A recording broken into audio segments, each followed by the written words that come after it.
bagaimana perspektif teman-teman muslim mengenai monoteisme Abrahamik. Tapi yang perlu saya garis bawahi adalah kekristenan itu juga merupakan iman yang berasaskan dan berdiri atas nama monoteisme. Ya, coba kita lihat bagaimana pendapat dari Agustinus Martir, Agustinus dari Hippo mengenai Allah kekristenan yang satu. Ya, coba kita lihat ya. Saya coba buka. Saya buka aja pandangan monoteisme Abrahamik dari keyahudian itu sendiri. Ya.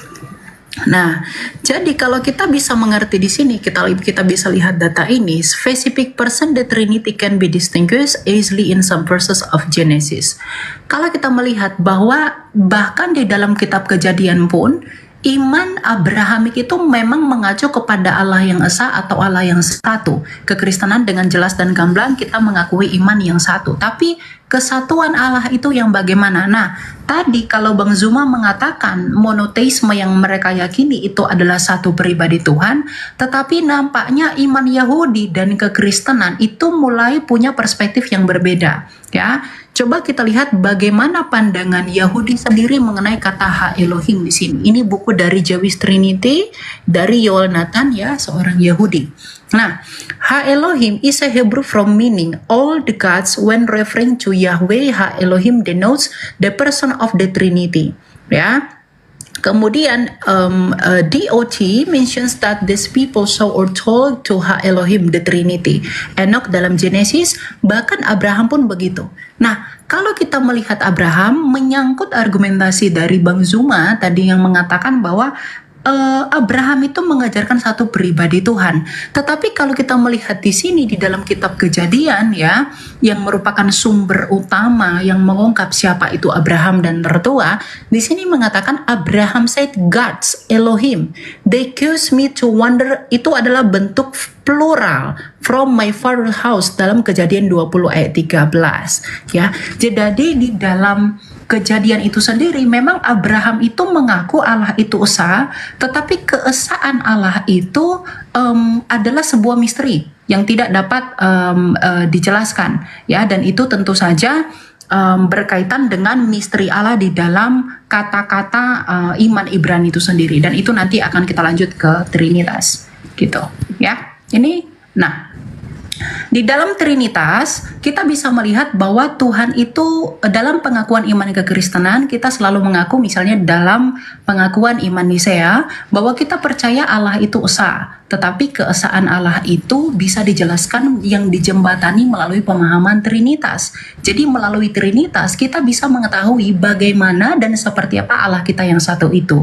Itu tentu relevan dan lebih menjernihkan ide kemonoteismean Abraham di Perjanjian Lama. Karena tentu kita bisa melihat di sini bahwa Abraham itu tidak mengatakan God atau Eloah, tetapi dia mengatakan Elohim. Ya, di sini dikatakan a plausible interpretasi is that two persons of the Trinity appear consecutively to tell Abraham to leave Haran. Ya, jadi memang Abraham itu menyembah satu Tuhan, tapi satu Tuhan yang bagaimana? Nah, ternyata itu sudah dijawab di dalam kitab Kejadian, teman-teman. Yang mungkin nanti kita lihat, ya. Di sini dikatakan gini. Pada mulanya Allah menciptakan langit dan bumi. Ada Allah yang kemudian dalam iman Kristen disebut sebagai Sang Bapa. Bumi belum berbentuk dan kosong, gelap gulita meliputi samudra semesta dan roh Allah. Ada roh Allah. Dan kemudian berfirmanlah ada. Jadi ada Allah yang disebut sebagai Sang Bapa, ada rohnya Allah yang kemudian disebut dengan Roh Kudus, dan ada firman Allah sebagai daya cipta Allah.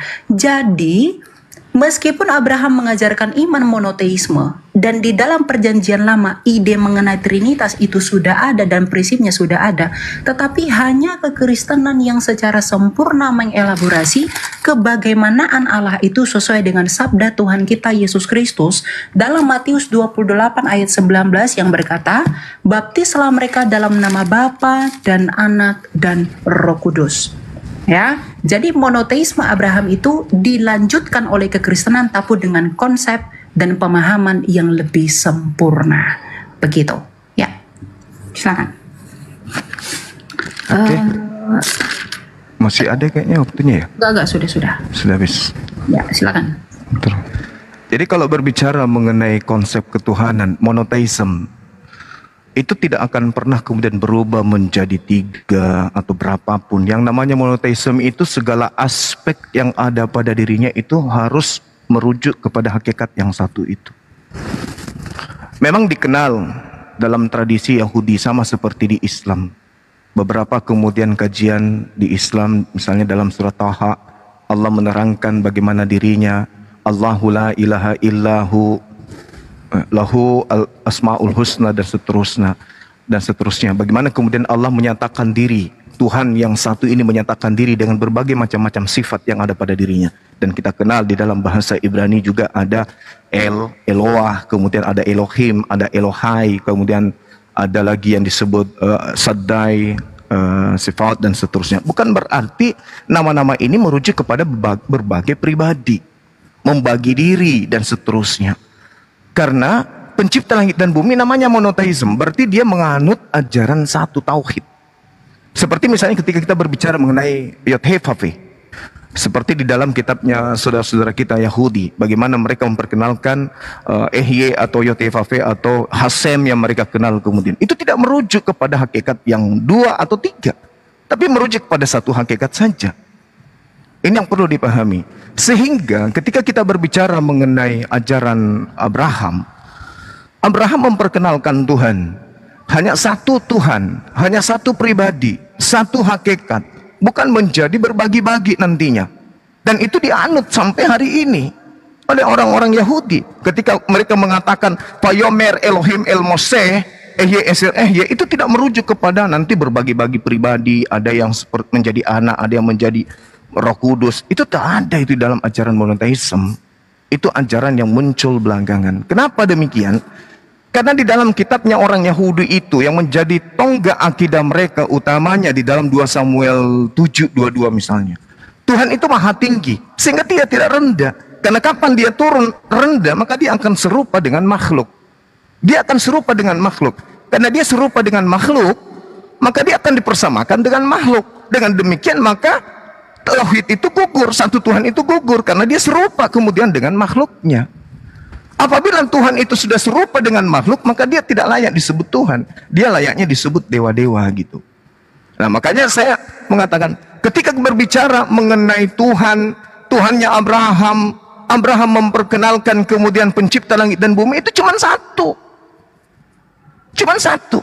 Orang Yahudi mengenalnya dengan Hasem, dengan konsep Yahweh, dikatakan di kitab mereka bahwasanya perkenalan ini kemudian muncul kepada Abraham, muncul kepada pengikutnya Ehye, Aser Ehye, bukan merujuk kepada pribadi yang berbagi. Bukan artinya nanti akan terpecah-pecah. Begitu zamannya berubah, maka Tuhan memperkenalkan diri dalam bentuk ini, dalam bentuk itu tidak diajarkan. Dan itu sifatnya masih ada sampai hari ini. Nah, kembali ketika berbicara mengenai Al-Quran, Allah Subhanahu wa ta'ala begitu banyak dalilnya di dalam Al-Quran yang menerangkan bagaimana kemudian Nabi Ibrahim dan keturunannya itu beriman kepada satu hakikat ini. Qul amanna billah wa ma unsila ilaina wa ma unsila ala Ibrahim wa Ismail wa Ishaqa wa Yaqub wal asbat wa ma uti Musa Isa wan nabiyyuna min rabbihim. Semua nabi merujuk kepada satu hakikat ini, yaitu pencipta langit dan bumi, Rabbus samawati wal ard. Jadi kalau ada kemudian agama yang lahir kemudian belakangan membagi Tuhan menjadi 3 pribadi, itu sudah keluar dari konsep ajaran Abraham. Karena Tuhannya Abraham jelas menerangkan dirinya sendiri, tak ada yang lain. Tiada Tuhan selain aku.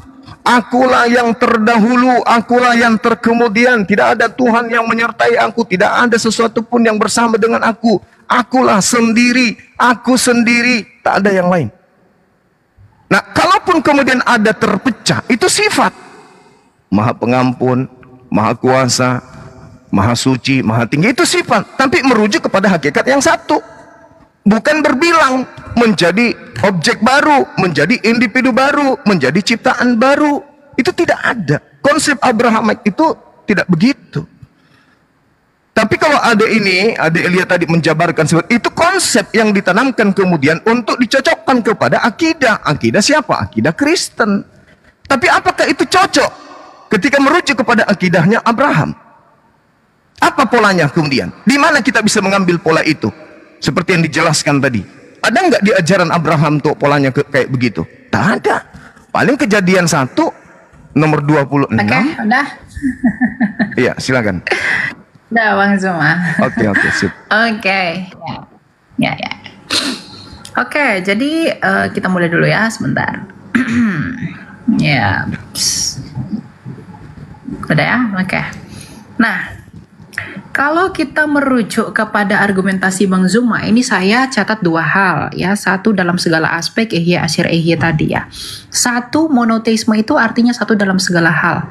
Tapi Bang Zuma, dari tadi data saya yang membawa iman Yahudi sendiri, misalnya saya bawa adalah tentang data ini. Bagaimana Anda menjelaskan iman Abraham yang iman Abraham yang monoteisme tetapi ia menggunakan kata Elohim?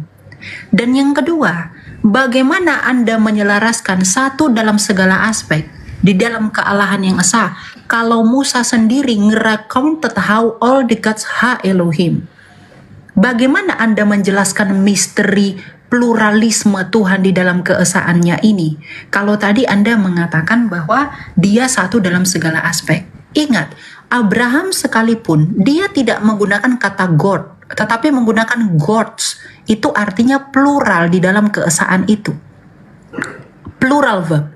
Dan kemudian yang kedua, saya mau Anda coba bantah ini. Bagaimana Anda menjawab memra di dalam Targum? Ini Targum orang Yahudi, ya. Targum orang Yahudi ini mengatakan begini, ya. Memra selalu diidentikan dengan Allah, juga dibedakan dengan Allah. Karena disebut memra yang bersama-sama dengan Allah, memra min kedem Allah. Karena itu pandangan para teolog abad lalu mencari asal-usul ideologis dalam Yohanes. Nah, bagaimana Anda menjawab kesetaraan memra dengan Elohim itu sendiri yang diungkapkan oleh Targum Neofiti dan Targum Onkelos? Ini punya Yahudi, bukan punya Kristen.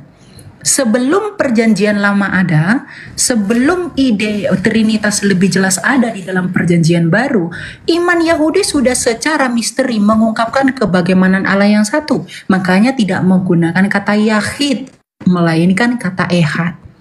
Nah, bagaimana Bang Zuma dengan argumentasi satu dalam segala aspek itu mampu mempertanggungjawabkan klaim ini terhadap iman Yahudi sendiri, bahwa itu juga di dalam Targum. Kemudian yang kedua, bagaimana juga Anda mempertanggungjawabkan dengan klaim yang tadi?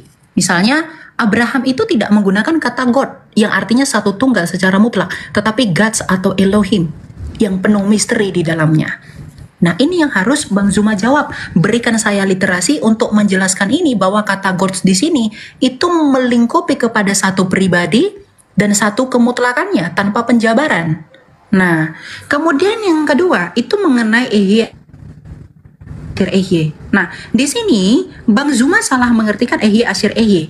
Ehye asyir ehye ini itu adalah nama atau covenant name, nama perjanjian dari Tuhan, bukan proper name dari Tuhan. Nah, sekarang saya mau tanya ke Bang Zuma, kalau memang Tuhan di perjanjian lama ini menggunakan namanya sebagai ehye asyir ehye, dalam Septuaginta ini disebut dengan ego eimi. Nah, kenapa Tuhan Yesus menyebut dirinya ego eimi? Bukankah kalau Yesus itu dengan Bapa itu tidak satu hakikat, mungkinkah Yesus itu berkata bahwa dia adalah ego eimi? Lagi pula yang paling jelas, ketika Tuhan Yesus mengatakan ego eimi, orang Yahudi ingin menyalibkan Yesus dan ingin membunuh Yesus karena dengan berkata ego eimi, Yesus menyetarakan diri dengan Allah. Nah, jadi bagaimana Bang Zuma itu bisa menjawab dan membantah argumentasi iman Yahudi itu sendiri dengan klaim tadi satu dalam segala aspek? Kalau Bang Zuma katakan itu hanyalah konsep. Kalau tadi Bang Zuma katakan itu adalah konsep, tentu itu tidak konsep. Kenapa? Karena sebelum Tertullianus memperkenalkan Trinitas, tadi saya sudah tunjukkan bahwa Trinitas di dalam kitab Kejadian ini sudah dijelaskan dengan gamblang.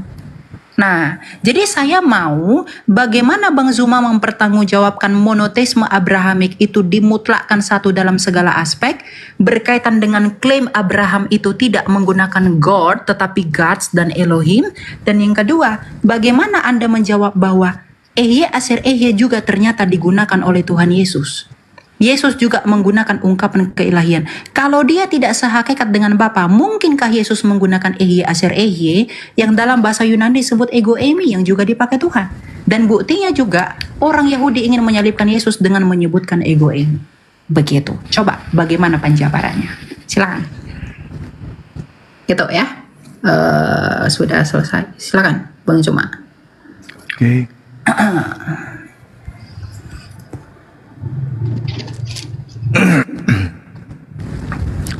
Udah? Udah, silakan.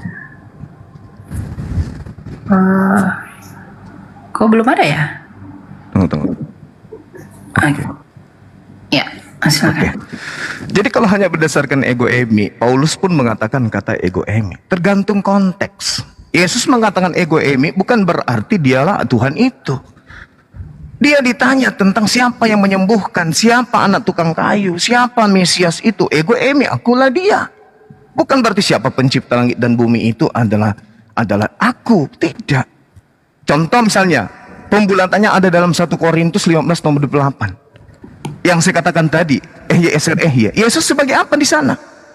Yesus menaklukkan dirinya supaya apa? Mukjizat-mukjizatnya, kekuatan-kekuatannya, semua aspek yang ada pada dirinya kembali kepada Elohim. Tak ada yang lain. Sama seperti ketika di dalam Al-Quran diterangkan dengan sangat jelas bagaimana Allah Subhanahu wa taala, wa ma arsalna min qablika min rasulin illa nuhi ilahi annahu la ilaha illa ana fa'buduni. Bukan berarti kami merujuk kepada jamak, dalam arti kata Tuhan itu banyak. Bukan berarti ketika Elohim, kata imbuhan him di situ merujuk kepada banyak, meninggalkan kata Eloah yang tunggal. Bukan. Sehingga tidak ada di dalam narasi agama Yahudi perintahnya kemudian sembahlah kami. Selalu merujuk sembahlah dia, sembahlah dia, sembahlah dia, atau sembahlah aku. Tidak ada dikatakan sembahlah kami. Tidak ada. Tapi ketika Tuhan menyatakan keagungannya, selalu menggunakan kata jama itu, Elohim. Nah, yang perlu dipahami kemudian oleh saudara kita ini, oleh adik Elia, di dalam perspektif bahasa Ibrani, dalam bahasa Arab, dalam kaitannya dengan Tuhan, sifat Tuhan atau nama Tuhan itu merujuk kepada apa yang ada pada diri Tuhan. Yahuwahu, dalam bahasa Ibrani, Yodhefafi. Dalam bahasa Ibrani Elohim, dalam bahasa kami bahasa Arab Allahumma. Bukan berarti merujuk kepada Tuhan yang banyak. Ketika dikatakan kemudian Al-Eli, kemudian kami juga menyatakan Ali, Al-Ali, itu merujuk kepada Allah. Eloah merujuk kepada Allah. Kemudian ketika berbicara mengenai Elohai, kami mengatakan Ilahi. Kemudian dikatakan Al-Qadir, orang Yahudi menyebutkan Al-Saddai. Bukan berarti Tuhan itu rame. Ini sifat yang melekat pada diri Tuhan. Jadi kata Elohim itu bukan berarti Tuhan itu jamak, Tuhan itu banyak. Kalau saudara ini membawa orang Yahudi, saya rasa itu hanya perspektif gereja aja. Orang Yahudi hari ini tidak menyembah Tuhan banyak. Shema Israel Adonai Elohenu Adonai Ahad. Kul huwallahu ahad. Di mana Yahudi mengajarkan 3 pribadi Tuhan? Sekte apa lagi itu yang ada di Yahudi mengajarkan 3 Tuhan? Itu hanya pandai-pandaian orang Kristen mengolah data, mengatasnamakan Yahudi, tapi Yahudi tidak mengenal konsep Trinitas, Tritunggal, Trimurti, itu tidak dikenal. Itu pandai-pandaian kalian mengolah data, Tuhan Yahudi itu begini, tidak. Kata Elohim di dalam Islam itu setara dengan kata Allahumma. Bukan berarti Allah itu banyak. Itu sifat keagungan Tuhan menerangkan tentang dirinya. Abraham tidak dibingungkan dengan konsep Tuhan. Satu di antara semua yang ada itu hanya dia, yaitu hakikat ahad. Wallahu ahad. Dialah Tuhan. Semuanya merujuk kepada hakikat yang satu itu. Tidak bisa lebih. Sementara dalam konsep agama Kristen muncul belakangan niru-niru agama Roma, agama Yunani, agama Hindu, tiga. Itu yang perlu dipahami dengan baik. Jadi perspektif apapun yang kemudian dibangun untuk mengatakan ego emi, menyatakan Yesus adalah sehakikat, tidak bisa. Yesus itu makhluk. Yesus mau dikenal makhluk oleh orang-orang yang ada sekitarnya. Dia hanya ingin dikenal sebagai manusia. Ketika di dalam Kisah Para Rasul 22 nomor 8, siapakah engkau? Apakah engkau Tuhan? Yesus menjawab apa? Aku Yesus manusia dari kota Nasaret. Kenapa dia nggak jawab aku Elohim? Karena dia sudah di alam roh, dia sudah di langit, katanya sudah di surga. Harusnya dia menjawab aku adalah Elohim. Tapi apa? Aku manusia. Apa itu gugur ego emi? Itu artinya aku manusia, anak Maria tukang kayu, anak si tukang kayu, seorang Mesias yang diurapi, yang diutus sebagai rasul. Bukan berarti ego emi itu merujuk kepada Tuhan itu sendiri. Aniho, tidak. Bukan seperti itu. Tapi kita akui Kristen ini agama dari Roma Yunani yang memang konsep pengajaran dewa-dewa, banyak dewa nusul menjadi manusia. Saya kira begitu. Terima kasih. Silakan. Oke. Kita coba diakhiri, Bang Juma. Sudah? Diakhiri ya? Tunggu. Bukan ya. Okay. Sorry, saya baru PK juga ini soalnya. Siap. 2 putaran tadi ya. Ini kedua ya, berarti ya. Kita sisa 3 lagi, nanti penutup sekali. Oke, kita mulai.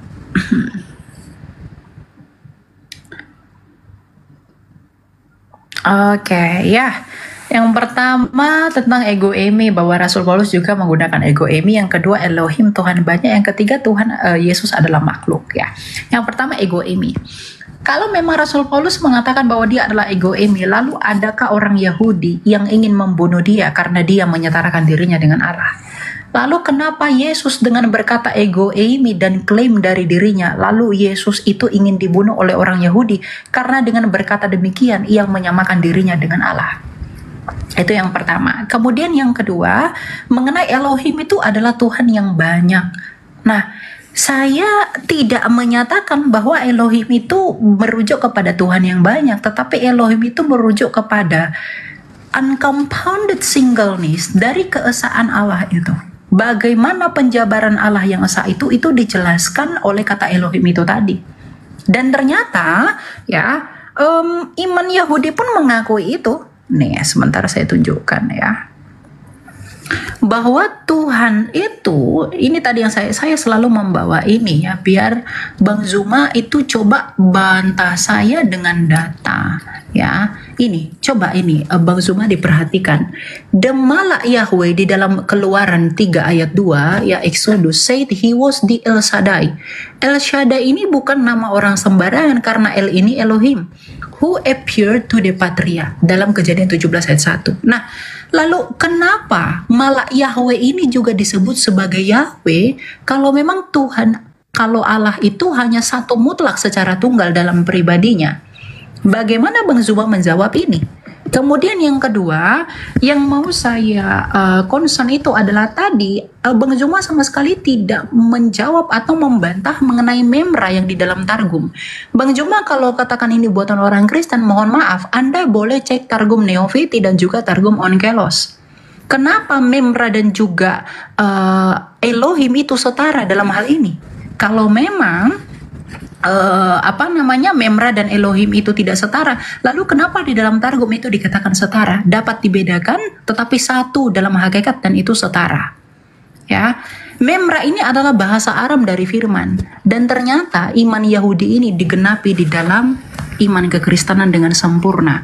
Pada mulanya adalah firman, firman itu bersama-sama dengan Allah dan firman itu adalah Allah.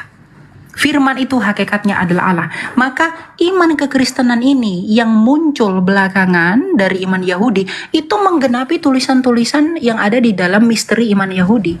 Artinya iman kekristenan itu menjadi solusi atas misteri kebagaimanaan Allah yang masih terbayang-bayang di dalam perjanjian lama.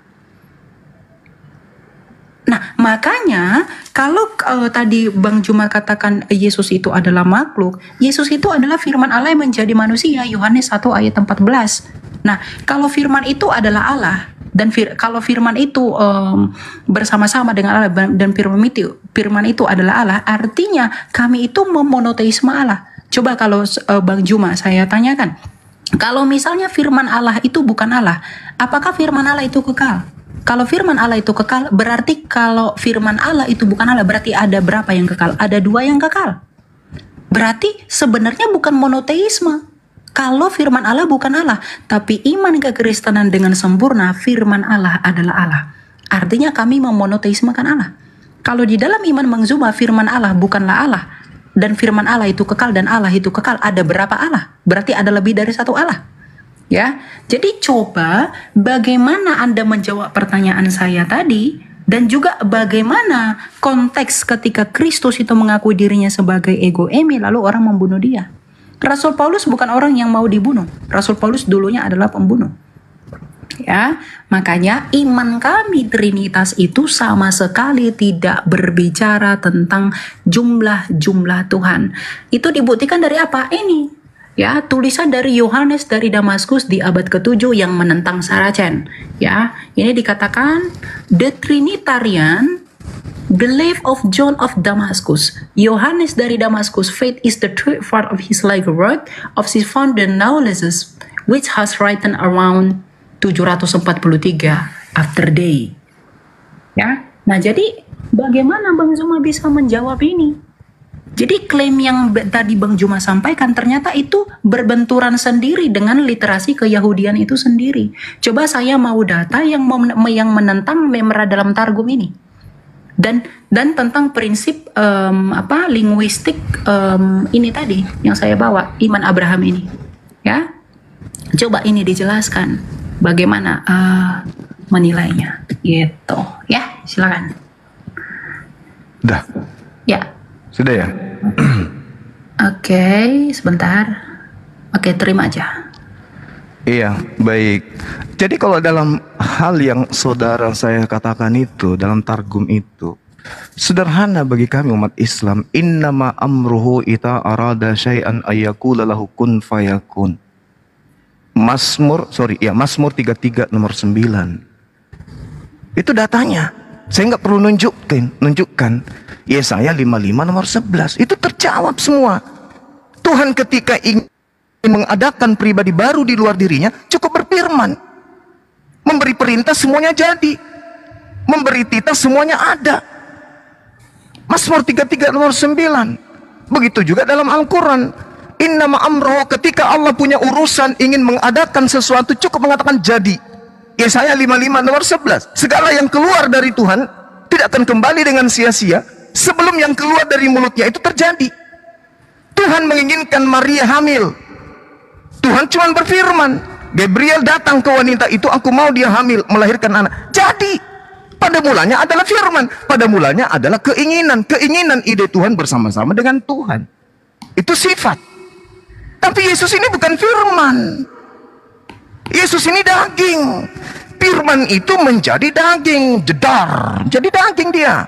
Siapa bilang bahwa Yesus itu firman? Tidak. Yesus sebelum jadi daging pada mulanya adalah firman.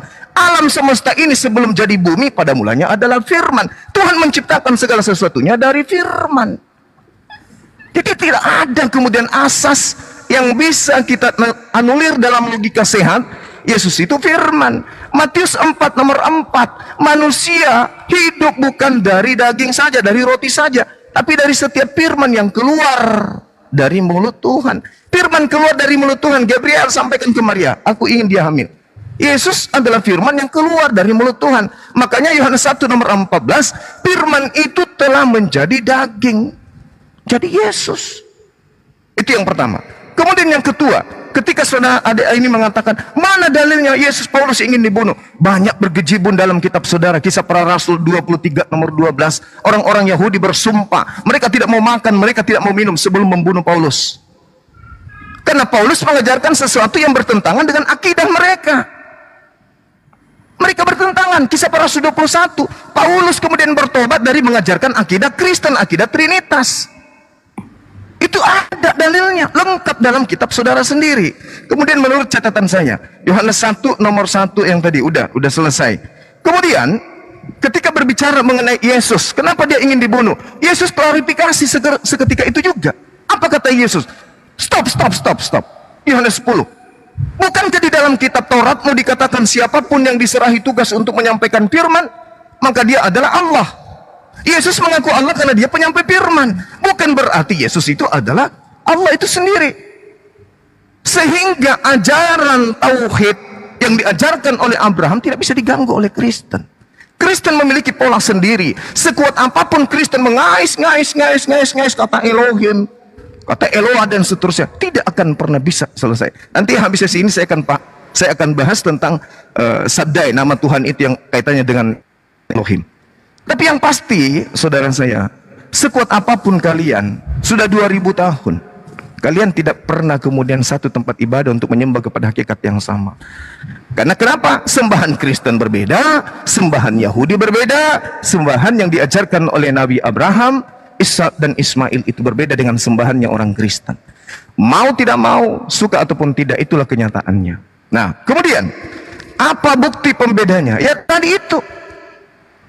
Yesaya 10 nomor 6, pencipta langit dan bumi yang mereka sebut dengan Hasem, yang kami sebut dengan Khalik, itu tidak serupa dengan makhluk. Sembahan kalian serupa dengan makhluk. Pertama roh, sang bapak roh, itu makhluk. Yang kedua anak. Siapa anak ini? Yesus, makhluk. Siapa lagi? Burung merpati, makhluk. Sembahan kalian makhluk, sembahan kami bukan makhluk. Laisa kamitslihi syai'. Yeremia 10 nomor 6, tidak serupa dengan makhluk. Tuhan Anda makhluk, jadi beda. Sekuat apapun saudara saya ini sekolah sampai di angkasa pun tidak akan pernah bisa sampai pada level penyembahan ajaran Tuhannya Abraham. Karena Tuhan yang Abraham sembah itu berbeda dengan Tuhan yang disembah oleh orang-orang Kristen. Itu harus dipahami. Tuhan kalian adalah roh, sementara Tuhannya Abraham bukan roh. Sekira begitu ya, Ade Elia. Oke, ya. Coba kita coba diselesain sudah ya, Bang Juma, diselesain dari situ, coba. Oh, udah selesai ya? Ya, diselesain dari situ. Oke, saya okay, mau. Sorry. Ini diterima ya. Oke, sip. Oke, ya. Jadi saya mencatat beberapa poin ya. Tuhan itu cukup berfirman untuk menjadikan segala sesuatu, betul Bang Zuma. Ya, firman itu adalah yang menginisiasi di dalam diri Allah. Bang Zuma harus belajar, berfirmanlah Allah. Berfirman itu kata kerja. Kata bedanya adalah firman. Ketika bersepeda, berarti kita bersepeda menggunakan sepeda. Dan ketika berfirmanlah Allah, berarti Allah menggunakan firman-Nya. Nah, dan firman ini kata benda, itu adalah nomina. Nah, jadi kalau Bang Zuma katakan dia cukup berfirman menjadikan segala sesuatu, betul. Makanya di dalam Yohanes 1 ayat 3, tidak ada segala sesuatu yang diciptakan tanpa firman. Dan Yesus itulah sang firman. Nah, yang kedua, kalau Bang Zuma katakan tadi firman itu keinginan, Bang Zuma perlu belajar kaidah bahasa Yunani. Ya, saya pengen tahu itu dapat literasi dari mana. Nih, kata logos, kita studi kata. Pada mulanya adalah firman, firman itu bersama-sama dengan Allah dan firman itu adalah Allah. In the beginning was the word and the word was God and the word was God. Coba lihat di sini menggunakan kata logos. Studi lebih lanjut tentang kata logos. Logos itu nomina Bang Juma. Ini nomina. Kata benda, artinya kalau Bang Zuma mengatakan firman itu adalah keinginan, itu salah. Logos itu adalah nomina. Bang Zuma belajar dari mana logos itu adalah keinginan. Bedakan kehendak, bedakan logika atau logos. Logos dalam bahasa Yunani, logic dalam bahasa Inggris, logika atau ilmu dalam bahasa Indonesia. Ya, jadi kalau Bang Zuma mengatakan firman itu keinginan, waduh, itu sangat ditentang oleh iman Yahudi dan Kristen. Karena menurut studi kata sekalipun firman itu adalah nomina. Ya, coba bantah saya, data saya yang menunjukkan bahwa firman itu adalah keinginan. Coba nanti ditunjukkan kepada saya itu dari mana. Kemudian firman itu menjadi daging. Berarti dia bukan lagi firman, dia menjadi daging. Loh, ketika Bang Zuma percaya firman Allah menjadi kitab yang Bang Zuma sebut dengan Al-Quran, apakah Al-Quran itu tidak lagi adalah firman-Nya Tuhan? Apakah firman Tuhan di dalam kitab itu menjadi hilang karena dia menjadi buku? Kalau di dalam iman Bang Zuma firman menjadi kitab, di dalam iman kami firman menjadi manusia. Apa bedanya? Coba nanti Anda sebutkan perbedaannya pada hal apa? Gitu ya. Jadi untuk menutup kebingungan, kalau Bang Zuma bilang firman menjadi manusia, itu bingung sekali firman itu. Lalu bagaimana dengan imanmu firman menjadi buku? Itu juga perlu dijawab. Ada 2 tugas Bang Zuma di sini. Yang keempat, Yesus penyampai firman. Loh, kalau Yesus penyampai firman, coba lihat dalam Yohanes 8 ayat 24. Ya, apa kata Yesus di sini? Kamu berasal dari bawah, aku dari atas. Kamu dari dunia ini, aku bukan dari dunia ini. Jadi Yesus adalah penyampai firman yang bukan dari dunia ini. Ini ucapan Yesus sendiri. Bagaimana Bang Zuma membantah ucapan Kristus sendiri yang mengatakan bahwa dia datang dari atas? Adakah nabi-nabi yang pernah mengklaim bahwa dia datang dari atas, Bang Zuma? Apakah Elia, Musa, Henok, atau nabi yang manapun mengaku datang dari atas? Coba ini dipertimbangkan ya. Jadi tugas Bang Zuma itu adalah bagaimana firman itu keinginan menurut studi kata Yunani ini. Coba dijelaskan, saya pengen tahu. Yang kedua, firman itu menjadi daging. Kalau firman menjadi daging, dia kehilangan firman. Lalu bagaimana dengan firman menjadi buku? Apakah dia kehilangan firman di dalam kitab itu? Yang ketiga, Yesus menyampai firman. Yang keempat, roh itu adalah makhluk. Kalau roh itu adalah makhluk, Yesus berkata Allah itu roh. Apakah Allah itu makhluk menurut Yesus? Apakah Anda menganggap Yesus itu sesat? Kalau Anda menganggap Yesus itu sesat, lalu kenapa Anda menggunakan perkataan Yesus untuk menentang argumentasi saya? Yesus sendiri yang mengatakan Allah itu roh. Dan kalau Anda tidak percaya, berarti Anda mengatakan Allah itu adalah makhluk. Dan Anda di satu sisi menggunakan ucapan Yesus untuk membantah saya, tapi Anda sendiri juga membantah ucapan Yesus. Bagaimana Anda menjelaskan ketimpangan pemahaman Anda tentang klaim Anda ini? Ya? Coba dijelaskan, dari mana firman itu keinginan menurut studi kata tadi?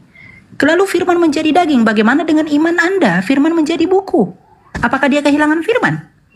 Yang ketiga, Yesus penyampai firman. Penyampai firman yang datang dari atas dan bukan dari dunia. Dan roh itu adalah makhluk. Berarti Yesus berbohong. Tapi kenapa Anda menggunakan ucapan Yesus untuk membantah saya? Begitu. Ya, silakan. Oke, baik. Ya, makin lucu ini. Ya, sesi saya boleh deh di-klik atau gimana? Oh ya, oke, bentar. Saya terima di sini. Ya. Ya, silakan. Ya, jadi yang pertama, Yesus mengklaim dia dari surga. 1 Korintus 15:48. Makhluk-makhluk surgawi sama seperti Yesus yang berasal dari surga. Gugur. Jamak. Makhluk dikatakan di sana dalam bahasa Yunaninya koikos. Choikos. Makhluk-makhluk berasal dari surga sama seperti Yesus yang berasal dari, gugur dia di situ. Kemudian catatan saya ada beberapa hal. Firman jadi buku. Siapa bilang firman jadi buku? Tak ada. Tak ada konsep di Islam firman jadi buku, tak ada. Yang ada kalam dibukukan, kalam disatukan dalam sebuah buku. Dan kalam itu bukan buku. Buku itu ciptaan, kertas dan tinta. Nih. Ini ciptaan. Firman menjadi daging. Siapa bilang firman jadi daging? Maksudnya firman Allah kepada Maria agar Maria melahirkan seorang anak. Firman itu mewujud sesuai dengan kehendak Elohim. Dia jadi daging. Jadi firman bukan daging. Apa buktinya? Yesus masih menerima firman. Segala firman yang engkau berikan kepadaku telah aku sampaikan kepada mereka. Yohanes 17:8, Yohanes 12:49, lebih sadis lagi. Aku tidak berkata-kata dari diriku sendiri. Loh, katanya kamu firman. Yang dikatakan firman, kun, jadi, maka jadi. Mazmur 33 nomor 9, memberi perintah, maka semuanya ada. Yesus, aku tidak dapat berbuat apa-apa dari diriku sendiri. Gugur lagi. Gugur. Jadi konsep firman yang Anda imani selama ini keliru besar. Firman jadi daging, salah. Tidak ada firman jadi daging, tidak ada perkataan. Nah kemudian, ketika saudara berbicara mengenai logos, seakan-akan mau ngajarin Bang Zuma. Anda juga harus membedakan antara etos, patos, dan logos. Logos itu dalam bahasa Ibrani dafar. Dafar itu adalah kegiatan Tuhan di dalam menciptakan, mengadakan sesuatu yang tidak ada menjadi ada. Maka dia dafar, berlogos, berkata. Berkata dengan kata memang beda. Berkata, pekerjaan kata itu adalah apa yang keluar dari yang dikeluarkan dari pekerjaan berkata tadi. Contoh nih, saya berkata, jadilah sumur. Sumur itu bukan saya, tapi sumur itu pada mulanya adalah perkataan dari saya. Bukan berarti sumur itu adalah saya. Jadilah Yesus, jadilah firman. Itu enggak ada seperti itu. Makanya kalau saudara saya ini mengambil Yohanes 1 nomor 3, tidak ada sesuatu yang ada selain daripada dia, selain daripada yang sumber, termasuk Yesus. Contoh, Yohanes 1 nomor 3, ketika Anda mengurai, teruskan ke bawah di data nomor 14 ya. Firman itu telah menjadi daging. Maksudnya, ide Tuhan itu benar-benar tercipta menjadi makhluk Yesus. Jangan Anda kaitkan lagi ke Elohim. Elohim itu jamak, sehingga oh dia adalah Tuhan itu sendiri turun. Enggak sampai segitu. Ajaran Ibrahim tidak seperti itu. Agama Nabi Ishak dan juga Nabi Ismail tidak seperti itu. Makanya kesalahan fatalnya itu di situ. Konsep firman yang Anda anut itu kelirunya di sana. Firman itu adalah kata. Berfirman itu adalah berkata. Ketika Tuhan hendak mencipta, mengadakan sesuatu di luar dari dirinya, maka Tuhan cuma berkata, cuma berfirman. Makanya Yesus mengatakan Yohanes 8:42, endingnya di situ. Tapi yang harus kita pakai akal, bukan iman. Yesus mengatakan apa? Aku datang di atas muka bumi ini menjadi daging, bukan atas kehendakku. Halo? Berarti dia bukan sang firman. Berarti dia bukan dafar, tetapi dia adalah buah yang dihasilkan kemudian dari pikiran, ide, gagasan Tuhan. Tuhan menginginkan menciptakan sebuah mujizat di tengah-tengah Bani Israel. Nabi Musa diutus. Kisah para Rasul 13 nomor 23, Tuhan menginginkan kemudian juru selamat di tengah-tengah Bani Israel. Yesus diutus. Jadi Yesus ini pada mulanya adalah firman, betul. Yesus pada mulanya adalah firman. Yesus pada mulanya adalah ide. Ide itu bersama-sama dengan Tuhan. Dan ide itu keluar dengan cara Tuhan berfirman. Apa buktinya? Gabriel pada bulan ke-6 datang menyampaikan firman itu kepada Maria. Tuhan yang Maha Tinggi menginginkan engkau hamil. Hamil dia. Jadi Yesus pada mulanya adalah firman. Firman itu bersama-sama dengan Tuhan. Dan firman itu telah menjadi daging. SARS. Sudah menjadi makhluk hidup bernama Yesus. Makanya Yesus bukan Tuhan, bukan Elohim, tetapi manusia 100%. Demikian, silakan. Oke. Saya ini coba akhir dulu, Bang Juma. Sorry. Iya. Okay. Sudah? Ya, sudah. Sebentar ya. Ya. Oke, yang pertama Yesus menyampaikan firman. Tadi Bang Zuma katakan, inilah makanya perlunya Bang Zuma dengan kerendahan hati saya mengajak Anda untuk belajar lebih dalam lagi ya. Tadi kita berkata Yesus adalah Logos. Nah, coba kita analisa kata Yohanes 17 ayat 8. Di sini Bang Zuma mungkin tidak tahu dan belum belajar masalah firman ya. Di sini coba kita lihat. Sebab segala firman yang kau sampaikan kepadaku. Nah, firman di sini, firman yang didapat Yesus dari Bapa itu bahasa Yunaninya apa? Firman di sini rema, bukan logos. Jadi bedakan ya Bang Zuma ya antara rema dan logos. Dan Yesus itu adalah, nih kita lihat di dalam ini tadi di dalam nih, pada mulanya adalah firman. Firman itu bersama-sama dengan Allah. Coba lihat dalam Yunaninya, dalam naskah Textus Receptus. Logos. Jadi Bang Juma pun lagi dan lagi masih gagal. Yesus menyampaikan firman, yang disampaikan itu bukan logos, tapi yang disampaikan itu adalah rema. Nah, yang kedua, perkataan saya itu bukan saya. Tadi Bang Juma mengatakan begitu menyangkut Yesus sebagai ide ilahi. Nah, lalu yang menjadi pertanyaan saya, bukankah idenya Bang Zuma itu lahir dari Bang Zuma? Katakanlah saya tidak melihat wajah Bang Zuma, dan saya mendengar firmannya Bang Zuma yang menjadi suara.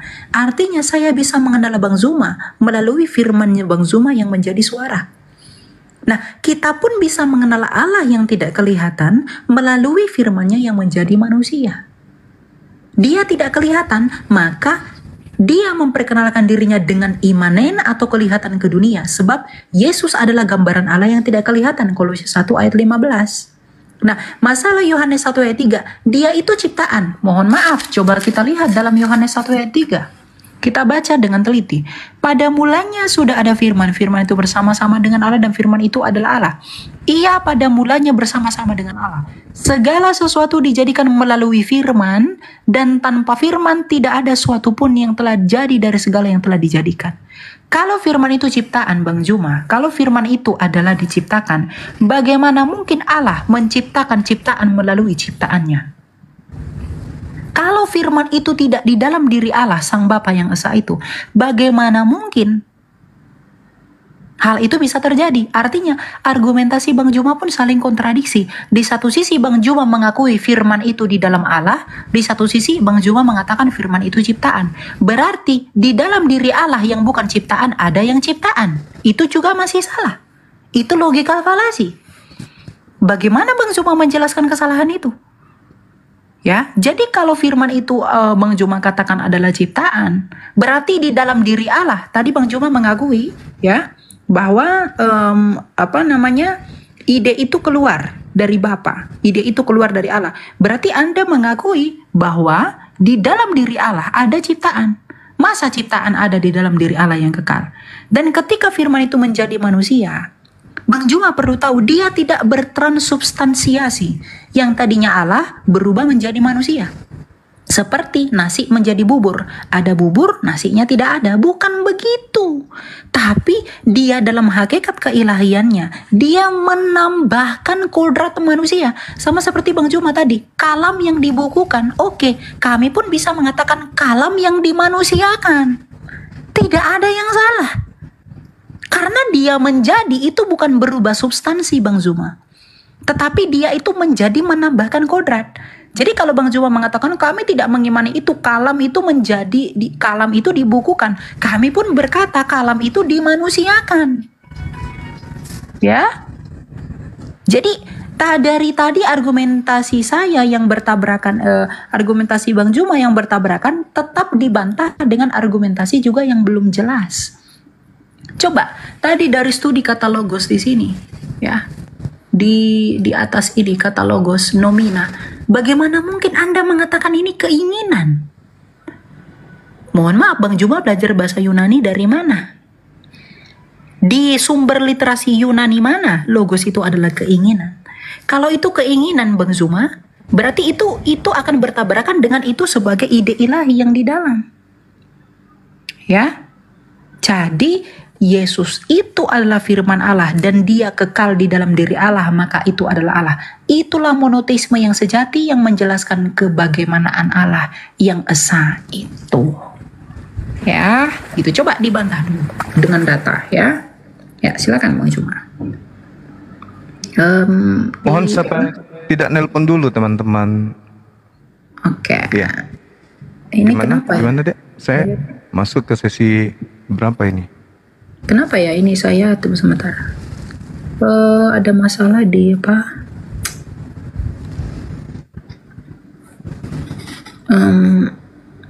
Saya tidak bisa tekan layar ini. Kenapa ya? Sebentar ya. Ada masalah.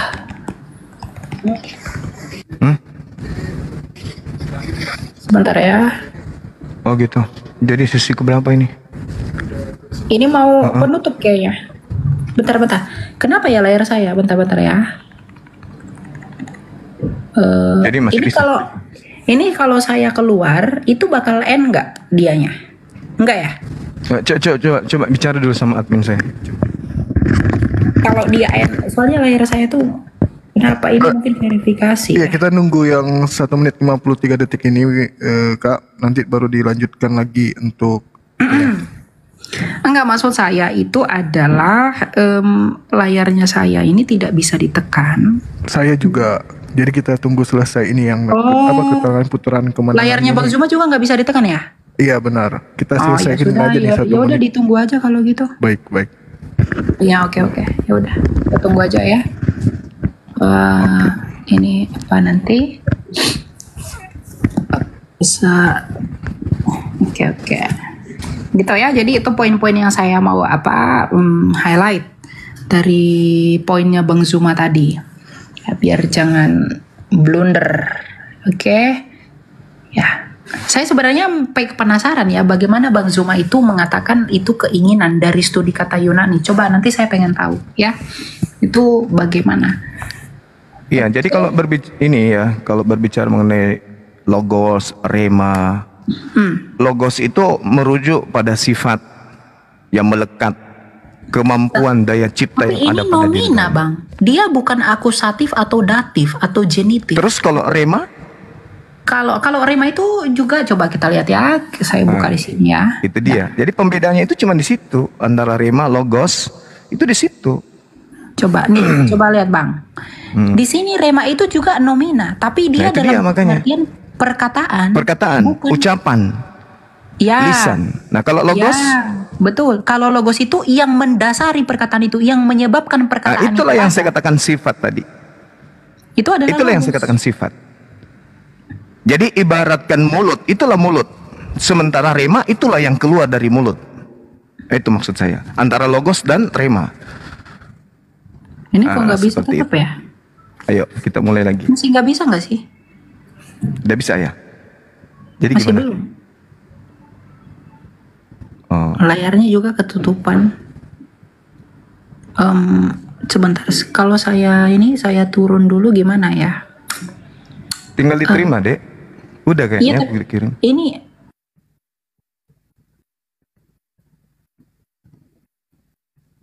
Gimana ya? Ini sesi terakhir kan? Atau closing ya? Belum ya? oke. Sebentar Bang. Ada apa ini masalah itu tadi? Oke. Lanjutlah. Mulai. Oke. Ya, Iya. lanjut. Jadi ada hal yang menarik dari ungkapan terakhir tadi dari Delia yang mengatakan bahwa Tuhan menambahkan. Nah, di sini sebenarnya inilah kehadiran Kristen itu di situ. Jadi ajaran Abrahamik ini, ajaran tauhid ini itu kemudian ditambahkan dengan konsep Tuhan menambahkan kodrat manusia. Nah, pada saat Tuhan menambahkan kodrat manusia inilah jatuhnya kepada ciptaan. Kemanusiaan ini ciptaan. Makanya dikatakan firman, logos, sifat yang ada pada diri Tuhan, ide, gagasan, keinginan Tuhan yang ada pada diri Tuhan, daya cipta, daya penciptaan yang ada pada diri Tuhan itu, Tuhan aktualisasikan dalam bentuk perkataan. Maka dia berkata, keluar dari sifatnya, logosnya yang melekat pada diri Tuhan itu, kemudian dia mengatakan, aku hendak menciptakan makhluk bernama Yesus dari seorang wanita perawan bernama Maria. Itu logos, sifat yang melekat pada diri Tuhan. Sifat ini kemudian terrealisasi dengan rema, dengan dia berfirman. Maka malaikat Gabriel menyampaikan kepada Maria, terrealisasilah apa yang ada. Begitu daging ini jadi manusia karena dia dikasih roh, kemudian dia menerima rema, dia menerima kehendak firman Tuhan. Makanya ketika Yohanes 17:8 saudara tunjukkan, kata itu memang betul. Yesus menerima rema. Oke. Yesus menerima perkataan. Yes. Jadi sang logos menitipkan kemudian rema, ucapan kepada sang perantara, yaitu Yesus yang adalah makhluk. Itu tidak salah di sana. Itu tidak keliru. Yang jadi permasalahan kemudian adalah ketika Yesus ini yang adalah makhluk yang berasal dari sifat Allah yang adalah logos yang melekat pada diri Allah, kemudian menerima rema, dianggap sebagai Tuhan itu sendiri. Sehingga ada konsep menambahkan kodrat daging. Daging ini ciptaan. Apa mungkin Tuhan menambahkan ciptaan pada dirinya dan ciptaan itu kemudian menjadi Tuhan juga? Ya tidak mungkin lah. Itu konsep para dewa. Kalau dewa-dewa Roma Yunani, iya. Makanya muncul kata Theos. Theos itu dewa. Dewa nuzul menjadi manusia, mengambil daging menjadi setengah dewa, setengah manusia. Itu betul. Tapi kalau dikatakan kemudian pencipta langit dan bumi yang dikenal dengan sebutan Hasem, menambahkan pribadi baru dalam bentuk daging, oh itu nggak ada. Di ajaran Nabi Ibrahim, Abrahamic itu nggak ada yang kayak gitu. Itu murni dari ajaran Kristen aja yang bikin. Makanya konsep logos ini dalam hal ini adalah pada mulanya adalah firman-firman ini menjadi daging, itu hanya ada di Kristen. Yohanes 1 ini nggak diimani oleh orang-orang Yahudi. Karena itu sangat mengganggu ajaran tauhid mereka, mengganggu ajaran yang diajarkan oleh Nabi Abraham atau kakek mereka. Ini yang perlu dipahami. Sehingga ketika kita gulirkan permasalahan, kodrat yang ditambahkan pada diri Tuhan ini apakah ciptaan atau pencipta? Nah, itu masalah di situ. Ketika saudara mengatakan menambahkan kodrat manusia, pertanyaannya, jasadnya, dagingnya berupa kaki, tangan, semua yang ada pada diri ini ciptaan atau pencipta? Siapa yang kemudian mengadakan sesuatu yang tidak ada menjadi ada? Maria tadinya tidak punya anak, tiba-tiba muncul bayi. Siapa yang menciptakan bayi imut ini? Karena ini adalah hal yang ditambah-tambahkan kemudian, sehingga Yesus mendapatkan posisi dari Trinitas ini. Yesus jadi bagian, dagingnya jadi bagian, jadi Tuhan. Sehingga kata Elohim dimaknai jamak, Tuhan itu banyak. Nah sekarang permasalahannya muncul ketika Tuhan menambahkan kodrat manusia, daging, darah, kulit, tulang, rambut, kuku. Ini apa? Ciptaan atau bukan? Karena dia adalah hal baru. Anak Maria ini adalah hal baru. Maria tadi yang tidak memiliki anak, tiba-tiba menjadi anak. Nah inilah kemudian yang perlu dipahami oleh saudara-saudara Kristen, bahwa batilnya konsep Trinitas itu nyata terlihat dengan adanya penambahan pribadi Tuhan yang merupakan manusia. Gambarannya Kolose 2:9, Filipi 2 nomor 6 sampai nomor 8. Tuhannya Bani Israel mengambil daging manusia. Apakah daging ini ciptaan? Nah itu masalah besar. Demikian. Oke, berarti nanti ini saya dulu, baru nanti setelah saya Bang Juma tutup, saya juga tutup ya. Udah 5 soalnya. Oke. Betul ya?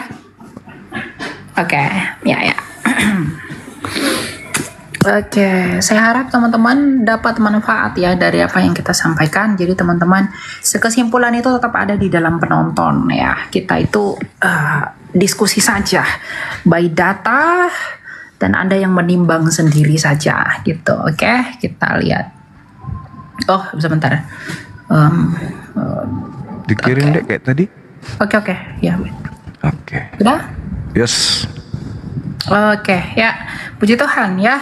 Nah, yang pertama saya mau bantah yang pertama ya. Bang Juma mengatakan itu adalah buatan Kristen. Ya, Bang Juma mungkin akan mengatakan itu buatan Kristen karena dari tadi Bang Juma belum mampu membantah ini. Memra dalam Targum. Bang Juma, kalau memang firman itu menjadi manusia itu ide Kristen, di dalam iman Yahudi memra itu menjadi mal'ah Yahweh di dalam data ini. Nih, Bang Zuma. Malah Yahweh dalam Exodus, dia menjadi teofani. Memra itu menjadi teofani. Dan memra itu juga disembah. Artinya ide firman Allah menjadi manusia itu bukan punya Kristen doang. Tapi Yahudi juga mengakui itu. Malah Yahweh, memra dalam Targum tadi. Ya, saya tidak heran mungkin tadi Bang Zuma tidak mengatakan itu tidak ada karena belum menjawab ketimpangan dalam argumentasi ini. Ini belum dibantah sama sekali. Ini punya Yahudi, ya. Nah, kemudian yang kedua itu adalah logos itu sifat. Nah, kalau logos itu adalah sifat, saya ingin ajak Bang Zuma berbicara lebih jauh. Bagaimana mungkin sifat itu adalah nomina, Bang Zuma? Sifat itu adalah adjektiva, bukan nomina. Adjektif, cantik, manis, lucu, itu sifat. Itu adjektiva. Tapi logos ini nomina, nominatif. Apakah Bang Zuma itu mau mengubah yang nomina dalam dalam pemahaman Yunani itu menjadi adjektiva? Makanya dari tadi saya pengen Bang Zuma itu sebenarnya tunjukin kepada saya di mana data yang menunjukkan logos itu adalah adjektiva. Saya pengen tahu. Saya sudah menunjukkan literasi saya, logos itu adalah nominatif. Bentuk genitifnya logo, bentuk akusatifnya logon, bentuk datifnya logo. Jamaknya pun, nominatifnya pun menyerap kata tunggalnya logoi. Sama seperti theos menjadi theoi. Ya, theos itu nomina dan nominatif jamaknya adalah theoi. Nah, lalu kenapa begitu? Bagaimana Bang Juma menjawab ini? Bagaimana Bang Juma mungkin dengan mudah membolak-balikkan istilah, tapi tidak ada literasi yang disampaikan? Ya. Nah, yang ketiga, Yesus itu adalah makhluk. Oke, Yesus itu adalah makhluk. Karena dia menjadi manusia, dia bukan transubstansiasi Bang Zuma. Tadi saya sudah jawab bahwa ketika Bang Zuma percaya kalam itu dibukukan, maka kami pun percaya kalam itu dimanusiakan. Kalau itu berkaitan dengan ide ilahi, firman itu adalah ide ilahi, yang mau saya pertanyakan adalah, apakah ide itu yang di dalam diri Allah itu bukanlah Allah sendiri? Karena ini logos itu adalah akal budi. Akal budinya Bang Zuma, bukankah Bang Zuma? Lalu akal budinya Allah, bukankah Allah? Pasti Allah. Jadi logika dan nalar yang relevan itu dielaborasi oleh Rasul Yohanes, Santo Yohanes. Pada mulanya sudah ada firman-firman itu bersama-sama dengan Allah. Firman itu adalah Allah. Karena di dalam Allah, bukan di luar Allah. Ya, jadi ini tadi tugasnya itu sebenarnya yang tidak dijawab itu sebenarnya adalah masalah memra ini. Bang Zuma itu mengatakan itu buatan Kristen, firman menjadi manusia. Lalu bagaimana? Memra ini lebih parah loh. Memra itu menjadi Mal'ah Adonai loh. Mal'ah. Ini dalam Jewish Trinity Yuval Nathan. Ini boleh nanti dicari. Menjadi Theophany. Nih. Apa bedanya? Bah, di sini coba lihat. According to the Malik Yahweh directions, nothing won't do but works new as Yahweh has to identify the Father in Genesis. Only the post-Sinaitic Yahweh's narrator dan Musa knew that the Son and the Spirit were Yahweh. Jadi Musa pun di dalam bukunya Yoel Nathan ini Bang Zuma, ya, dalam iman Yahudi, Musa pun mengetahui bahwa putra dan roh itu adalah Yahweh. Bagaimana ini? Ini tidak dibantah dari tadi. Saya nunggu bantahan ini. Dan ini, bagaimana Anda membalikkan nomina itu menjadi adjektiva? Begitu ya. Jadi persoalannya kiranya tidak selesai karena itu tidak terjawab. Ya, literasinya. Ya, silakan, Bung Juma. Oke, baik. Jadi ini closing ya. Ya, betul. Saya yang akhirnya tuh gimana? Terserah. Oh, udah Bang Juma. Lanjut aja. Saya bentar. Saya match ya. Ya, silakan. Oke, baik. Ya, jadi sederhana sebenarnya. Itu masalah sepele, tapi dibuat seperti sedramatis, ya, sangat dramatis sehingga seakan-akan itu luar biasa. Sebenarnya kalau kita mau melihat bagaimana pendalaman materi tentang Malah, Elohim, coba kita lihat dalam Kejadian 31 nomor 11. Memang yang datang ke sana itu malaikat dan diakui sebagai Elohim itu sendiri. Bahkan Yesus pun menganggap dirinya Eloah. Yohanes 10 nomor 34 kan dibantah, semua data-data Anda itu dibantah oleh Yesus. Anda Yesus hidup hari ini, Anda datang dengan membawa itu, Yesus bantah data itu. Yesusnya yang pasang badan. Yesus mengatakan apa? Bukankah di dalam kitab Tauratmu dikatakan siapapun yang diserahi tugas untuk menyampaikan firman, maka dia adalah Allah, maka dia adalah Elohim. Dan itu tidak bisa dibatalkan, kata Yesus. Nabi Musa juga mengaku Elohim. Innani anallah la ilaha illa ana. Apakah Nabi Musa itu adalah Allah? Bukan. Saya juga ketika di atas mimbar masjid, saya juga mengatakan innani anallah la ilaha illa ana. Apakah berarti saya adalah Allah? Ini adalah unsur yang harus dipahami, bahwa ketika Tuhan menyampaikan firman, maka para utusan menyampaikan firman itu tanpa menambah, tanpa mengurangi. Itu poinnya. Jadi kalau hanya berbicara malah Elohim, apa hubungannya? Banyak data di dalam kitab saudara, Keluaran 33, Kejadian 22 nomor 11, kemudian Kisah nomor 7, nomor 35, 38, nomor 53. Lalu kemudian Kisah Para Rasul 10 nomor 4. Semua kemudian mengatakan malah Elohim, mengaku sebagai Elohim. Nah, kemudian konsepnya yang datang kepada Nabi Musa, kita lihat di dalam misalnya Kisah Para Rasul 7, untuk membantah iman orang Kristen bahwa Nabi Musa bertemu dengan Tuhan. Ternyata dikatakan di Kisah Para Rasul, yang berfirman kepada Nabi Musa itu adalah malaikat. Musa ini yang telah mereka tolak dengan mengatakan, siapa yang mengangkat engkau menjadi pemimpin dan hakim? Musa ini telah diutus oleh Allah untuk berbicara kepada malaikat. Malaikat yang menyampaikan firman kepada dirinya, bukan kemudian Tuhan yang langsung. Di data nomor 38, Musa inilah yang menjadi perantara di sidang jemaat yang ada di padang gurun di antara malaikat. Malaikat ketika datang kepada Nabi Musa, malaikat itu tidak mengatakan, hai Musa, aku malaikat. Tidak, dia mengatakan, akulah Elohim.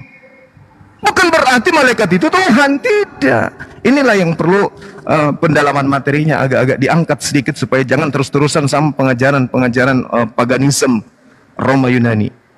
Kemudian Al-Quranul Karim menjelaskan di dalam surah Al-Ankabut ayat 44, khalaqallahu as-samawati wal ardi bil haqq, inna fi zalika laayatin lil mu'minin.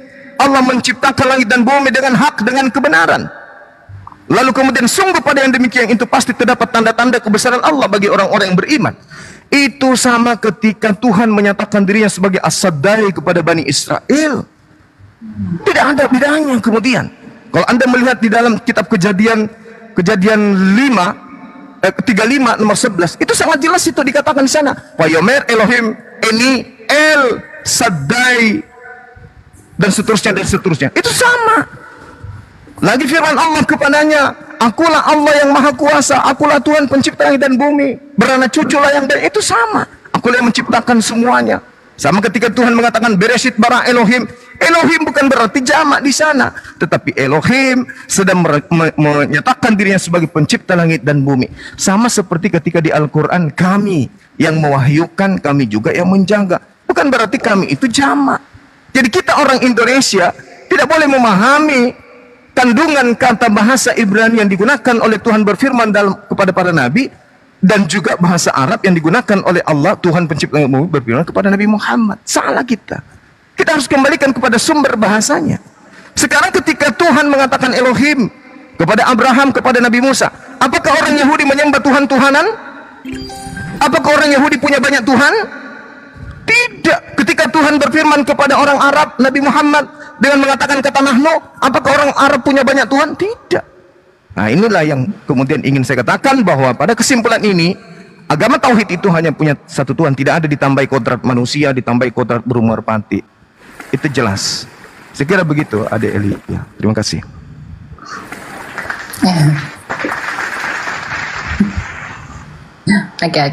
Oke. Saya apa ini? Apa tugas saya? Iya. Sebentar. Coba dia, Pak, ya. Oke. Kirim deh, saya tekan di sini. Ya. Ada? Silakan. Sudah? Oke, sip. Oke, jadi teman-teman, saya mau sedikit intermezzo aja dulu tentang apa yang disampaikan. Bahwa malaikat itu juga disebut Elohim, tapi apakah malaikat itu disebut Logos? Tidak pernah. Ya, jadi argumentasi Bang Zuma tetap terpenggal di sana.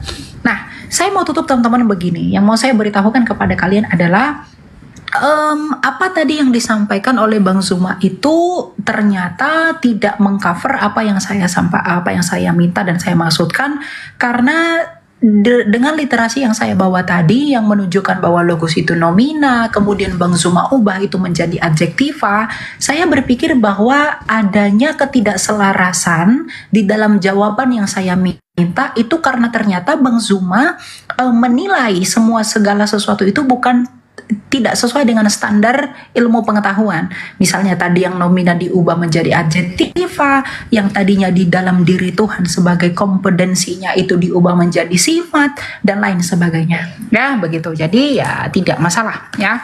Itu hanya mungkin Bang Zuma masih sampai di sana. Nah, yang mau saya kesimpulkan itu dalam iman kekristenan teman-teman. Tadi kita sudah melihat bahwa Abraham, Musa, dan lain-lain itu telah melihat bahwa Tuhan itu memang esa. Iman Kristen pun dalam pengakuan iman Nisia Konstantinopel mengatakan, aku percaya kepada satu Allah yang esa, yakni Sang Bapa. Ya, lalu Trinitas ternyata itu menjawab tentang penjabaran misteri Allah kita yang satu itu. Bagaimanakah Allah kita yang satu itu dan seperti apa dia? Kalau di dalam perjanjian lama Abraham itu melihat bayang-bayang Allah yang majemuk di dalam keesaannya, kemudian Musa menuliskannya dengan adanya Mal'ah Adonai, kemudian dikonfirmasi oleh orang Yahudi sendiri di dalam Targum Yonatan, di dalam Targum Onkelos, di dalam Memra Targum Neofiti, itu menjadi kebingungan di dalam iman keyahudian ternyata sejak dahulu. Ya, sesuai dengan data dan literasi yang saya tunjukkan tadi. Namun, Kristus Raja Tuhan dan Mesias itu telah datang mengungkapkan dirinya dan seperti apa dia. Makanya Tuhan kita Yesus Kristus bersabda dalam Matius 28 ayat 19, karena itu pergilah, baptislah mereka dalam nama Bapa dan Anak dan Roh Kudus. Artinya, keesaan Allah yang belum clear di perjanjian lama, itu disempurnakan dan dijelaskan dengan baik oleh Tuhan kita Yesus Kristus. Meskipun di satu sisi Tuhan kita Yesus Kristus tetap mengatakan Allah itu esa, karena memang Yesus Kristus adalah firman yang keluar dari Allah, yakni Sang Bapa. Jadi iman yang sejati adalah iman yang dapat saling menubuatkan dan saling mengkonfirmasi serta saling menggenapi. Dan terbukti kekristenan adalah jawabannya, ya, sebagai satu di antara Abrahamik. Nubuatan para nabi itu sempurna digenapi oleh Kristus. Nah, makanya dikatakan dalam Lukas 16 ayat 16, hukum Taurat dan nubuatan kita para nabi itu berakhir sampai tampilnya Yohanes Pembaptis, dan sejak saat itu kerajaan Allah diberitakan. Maka Kristus dalam ide dan juga pondasinya sebagai firman Allah dengan pengajarannya yaitu Trinitas, itu memberikan kita pemahaman bahwa Allah yang satu dan esa di perjanjian lama telah selesai digenapi dan selesai dijabarkan dengan sempurna melalui Trinitas yang kemudian diteruskan oleh bapak-bapak apostolik dan bapak-bapak gereja melalui gereja Katolik yang kudus, gereja Ortodoks, dan juga gereja-gereja berikutnya. Jadi kekayaan iman kekristenan adalah kekayaan yang tidak bisa dijabarkan secara harafiah, tapi bagaimana Tuhan itu berkarya menjaga orisinalitas dan kemurnian dirinya yang sejati sebagai Allah yang benar melalui firman-Nya yang saling menggenapi. Jadi cross-lining antara nubuatan di perjanjian lama, gambaran Allah ada di Kejadian 1, ada Allah, ada Roh Allah dan firman Allah. Orang Yahudi masih dalam bayang-bayang, kemudian dalam Targum itu masih dijelaskan dengan tidak sempurna. Namun di perjanjian baru, Kristus menggenapi itu dengan Bapa dan Anak dan Roh Kudus, sekaligus dia adalah penggenapan dari hukum Taurat itu sendiri. Kolose 2 ayat 16 dan 17. Jadi kesempurnaan Allahnya Abraham, Ishak dan Yakub itu selesai dan ditutup di dalam Kristus menurut penulis surat Ibrani. Jadi keselamatan hanya ada di dalam yang benar, dan keselamatan hanya ada di dalam Kristus yang mengaku sebagai akulah jalan, kebenaran, dan hidup. Tujuan kita untuk hidup bukan untuk mati, jadi percaya dan datanglah kepada Kristus yang memiliki hidup. Begitu, terima kasih. Ya, gitu ya. Oke. Iya. Oke. Jadi gimana? Dengar-dengar Umi Dini juga menjadwalkan kita ya? Gimana? Siapa? Tuh? Umi Dini. Saya maksudnya gini, yang kami Chan ya. Minggu betul, katanya. betul. Tapi kalau Minggu saya nggak bisa, soalnya saya ada pelayanan. Mungkin lain kali nanti kita diskusi lagi lah. Ya, soalnya saya juga ada jadwal. Saya juga kaget tadi kami Chan itu buat apa? Buat Minggu tanggal 21. Ya, padahal kita nggak ada janjian untuk tanggal persisnya segitu tuh nggak ada. Makanya saya hubungi Bang Zuma biar langsung aja ke orangnya gitu. Nantilah kita itu lagi, ya. Iya. Jadi nanti kalau misalnya bisa komunikasi dengan beliau deh, nanti jangan sampai dia ini merasa gitu. Chat aja sama beliau. Ada nomor kontak beliau kan? Atau DM Ada sama di beliau? TikTok tapi bukan WA.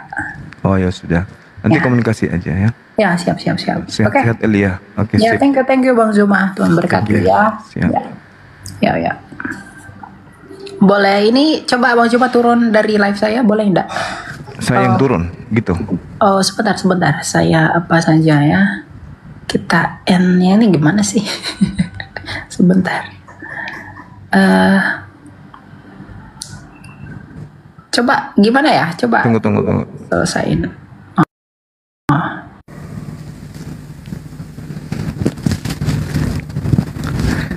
Hai, teman-teman. Assalamualaikum warahmatullahi wabarakatuh. Masya Allah. Kelvin ada di bawah nggak? Si Kevin. Kores naik, Kores. Assalamualaikum, Bang Zuma. Waalaikumsalam warahmatullahi wabarakatuh. Gus. Saya Naja. banyak di-share teman-teman, suruh masuk. Assalamualaikum warahmatullahi wabarakatuh. Iya. Tenang aja. Udah, marahlah kalian kalau mau marah. Silakan. Ya, peta lempu ini Kristen Islam. Kristen. Oh, ngapain bilang assalamualaikum? Beliau penasehat kita itu, ya Allah ya Karim. Ustaz Naja kan udah sering ngobrol sama Mas Nanya. Oh, Penasehat. iya beliau. tah? Iya, penasehat di api. Oh, masya Allah. Siap. Bang, Pembina peta beliau, lempu. Ustaz Nanti di Naja, Borgol lama-lama. Pembina beliau. Loh, saya di pusat juga, kok bisa nggak tahu ini? Nah, itu dia makanya. Iya, pembina beliau, pembina. Beliau Gantinya masih Pak dinas Tony, jadi masih sibuk dia. Oh. Masih sibuk dia begini dia. Oh, masya Allah. Siap Dan.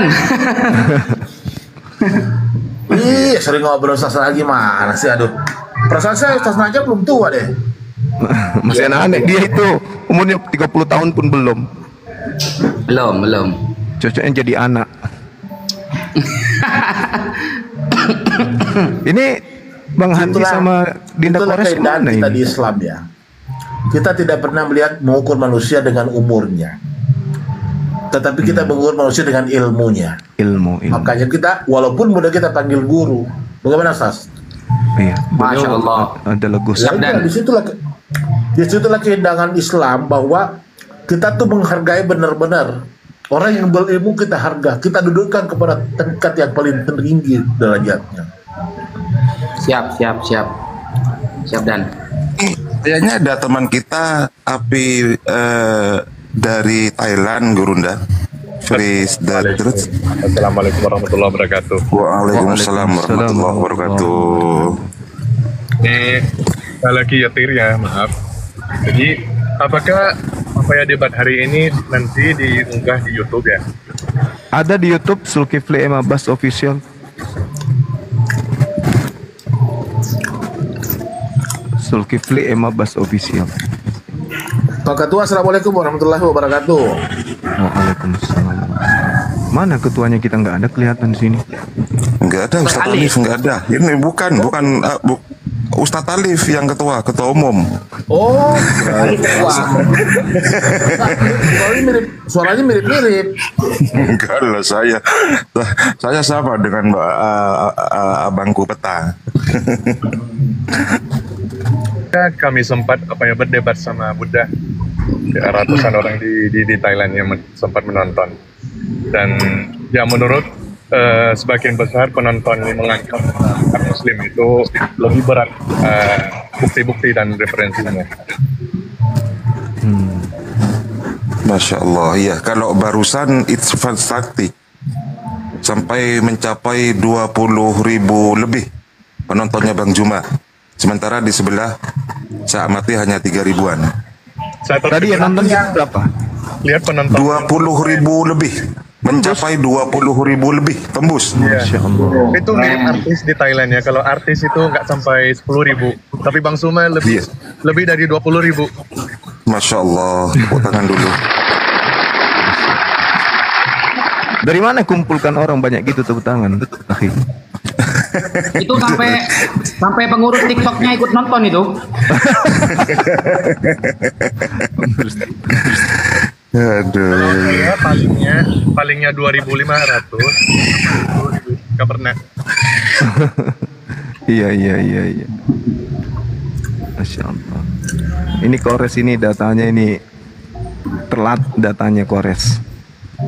Ternyata pendeta siapa Yonatan itu ternyata orang Kristen. Yonatan yang dibawa datanya tadi itu ternyata Kristen memang. Data yang dibawa oleh siapa? Saudara Elia. Celia. Iya. Assalamualaikum warahmatullahi wabarakatuh. Ini Bang Kores ini. Tolong Bang Kores. Guru, aku nggak telat wallahi Gurunda apa? Dia ngeluarin data 2 menit 3 menit kemudian aku langsung kirim data ininya apa namanya validasinya, konfirmasinya. Emang tukang bohong Kristen itu. Ini Yonatan ini orang Yahudi dari Taipei. Terhitung itu. Saya telat baca ya, tapi kan tadi bukan karena ngotot-ngototan ya kan. Yang penting iya sopan. Yang penting sudah kena jantungnya tadi itu menambahkan manusia. Tadi Gurunda yang bagus di sini Gurunda. Waktu rema itu. Ya artinya logos mulut, rema itu yang dikeluarkan. Langsung dia terdiam. Gitu. Itu jantungnya berhenti tuh 3 detik tuh. Bagus banget Gurunda itunya mantiknya. Ya tapi apa? Tapi ternyata apa? Kisah para Rasul 1 nomor 1 ternyata buku juga logos kan? Benar nggak? Iya, betul. Makanya jangan terlalu menuhankan logos gitu.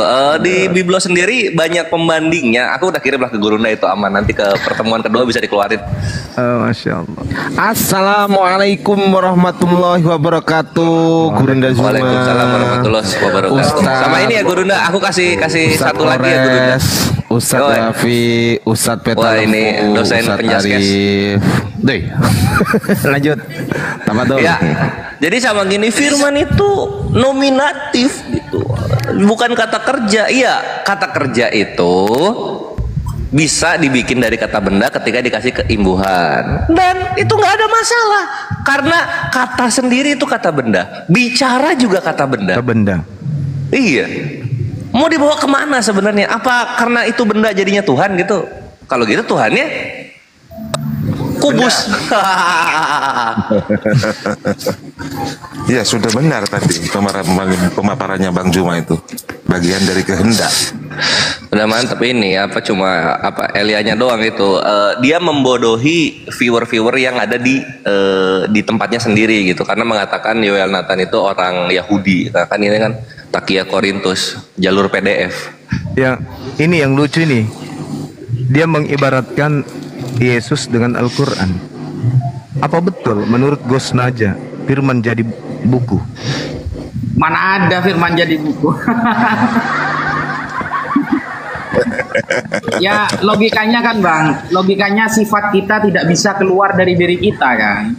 Itu dia makanya firman jadi buku. Apa bedanya katanya firman jadi buku? Mana ada firman jadi buku di Islam?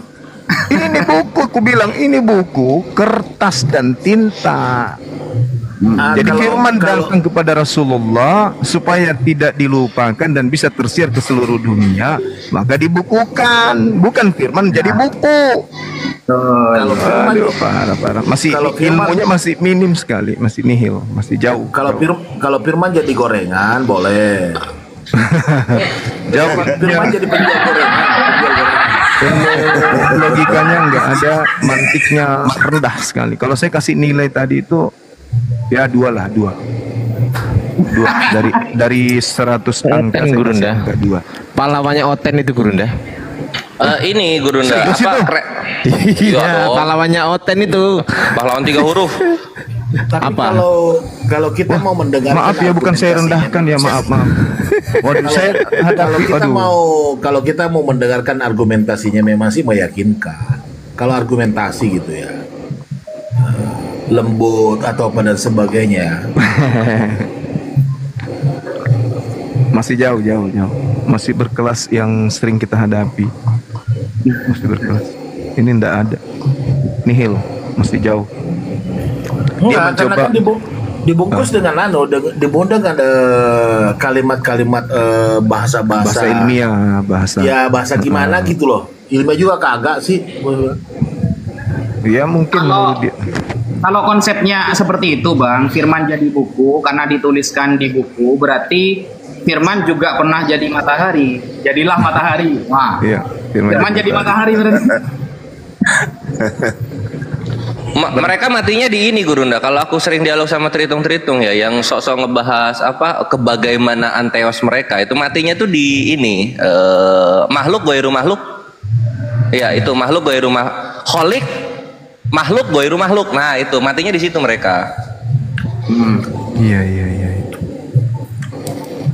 Kalau firman biasanya aku gini, kalau firman itu adalah Tuhan yang menjadi manusia, kenapa sifat maha melihat Tuhan nggak menjadi manusia, maha mendengar Tuhan juga nggak sekalian jadi manusia gitu?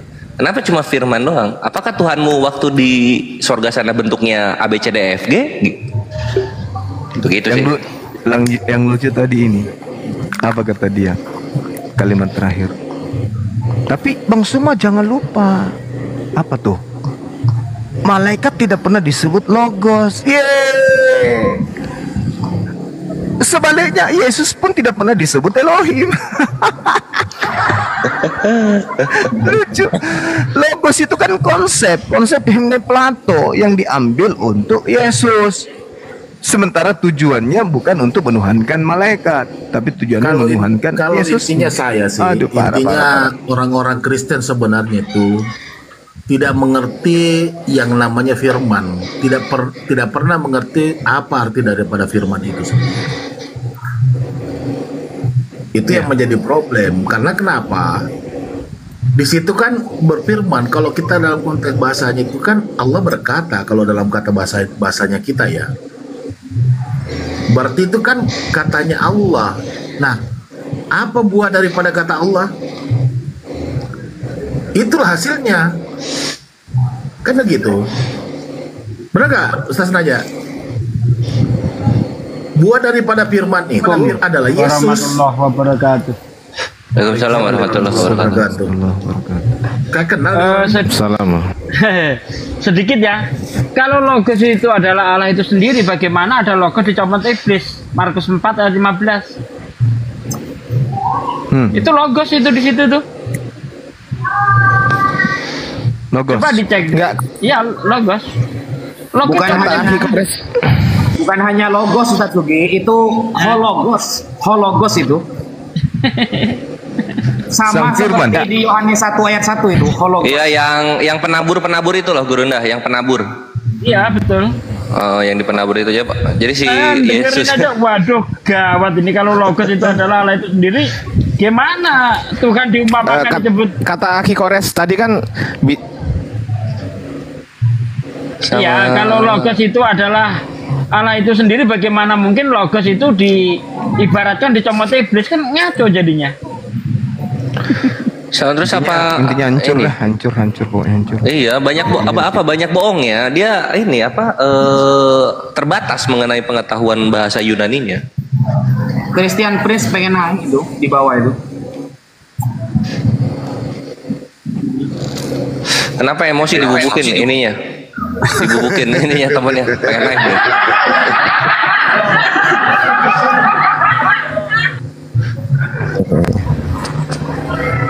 Tadi tuh mau bilang apa ya? Aki Kores tadi kan bilang bahwasanya yes. Kata sifat itu kan bisa dibangun juga dengan kata benda yang diberi imbuhan. Contoh firman ditambahin supaya jadi kata sifat berfirman kan gitu kan. Kata kerja oke, berfirman kan gitu kan. Nah kalau firman sama dengan Allah itu kan adalah kan definisinya kan sama dengan kan. Kalau firman itu adalah Allah, berarti Allah adalah firman dong konsekuensinya. Makanya saya bilang, maksudnya gimana sih Bang Ardi? Pada mulanya adalah firman adalah Allah. Adalah itu kan definisi. Oh iya. Nah itu juga gitu. jangan terkecoh gitu, jangan terkecoh dengan adalah dalam apa namanya, dalam apa itu namanya, lupa gua, dalam bahasa Indonesianya itu jangan terkecoh karena yang digunakan di dalam Yunaninya itu n, bukan estin. Kalau estin baru udah bisa adalah, kalau n itu ya. adalah kata itu satu, menampar kan? mereka sendiri loh, Akhi Kores. Itu menampar mereka adalah itu kalau disamakan dengan firman, berarti firman itu konsekuensinya sama dengan Allah. Kalau sama dengan Allah artinya tidak berbeda. Kalau tidak berbeda berarti ketika Allah berfirman, konsekuensinya berarti Allah beralah. Mereka mengiyakan itu. Oh enggak, ada yang nggak mau. Mereka mengakui enggak kalau Tuhan mereka itu kata-kata? Itulah aku biasanya bawainnya tuh ke, berarti di surga lu Tuhan lu abjad ya, sampai Z Tuhan lu gitu. Yang turun tuh huruf apa? Aku gitu Makanya biasanya. saya bilang tadi, makanya gue bilang tadi, orang-orang teman-teman kita di Kristen itu tidak mengerti yang namanya kata firman. Firman kan berkata, itu kata-kata. Nah, seperti iya, tapi udah berubah jadi Yesus, Pak Peta. Firman telah menjadi daging, kan menjadi Yesus. Yesus adalah Allah. Maka saya Yesus bilang, kan adalah Allah. Yang harusnya itu kan buah daripada kata-kata itu. Iya betul. Ya, sebenarnya bukan firmannya, Buah tapi daripada kata-kata kehendaknya. itu lah yang jadi namanya Yesus. Tapi bukan Yesus itu adalah firman, bukan. Iya, kalau di dalam versi Al-Quran itu kan innama amruhu idza arada syai'an ayyakuna lahu kun fayakun, kan seperti itu ya. Ya kan, selalu kan begini Pak Peta. Allah berfirman. Berarti kan kata kerja kan? Pak Peta. Ya. Pak Peta. Jadi kalau kita menuruti apa yang tertulis di Bible itu bagus loh itu. Bagus. Jangan kita membawa narasi sendiri. Bagus itu. Coba kita ikutin. Ketika Yesus adalah Allah, ketika Yesus itu adalah Allah, konsekuensinya adalah berarti Yesus sama dengan Allah. Ketika Yesus sama dengan Allah, berarti Allah sama dengan Yesus. Kan gitu. Konsekuensinya adalah ayat 8 yang berbunyi bahwasanya sebab segala firman yang telah engkau sampaikan kepadaku telah kusampaikan kepada mereka. Konsekuensinya adalah sebab segala Yesus yang telah Yesus sampaikan kepada Yesus telah Yesus sampaikan kepada mereka. Itu konsekuensinya. Bagus itu. Jadi kita nggak usah menentang apa kata kitabnya mereka.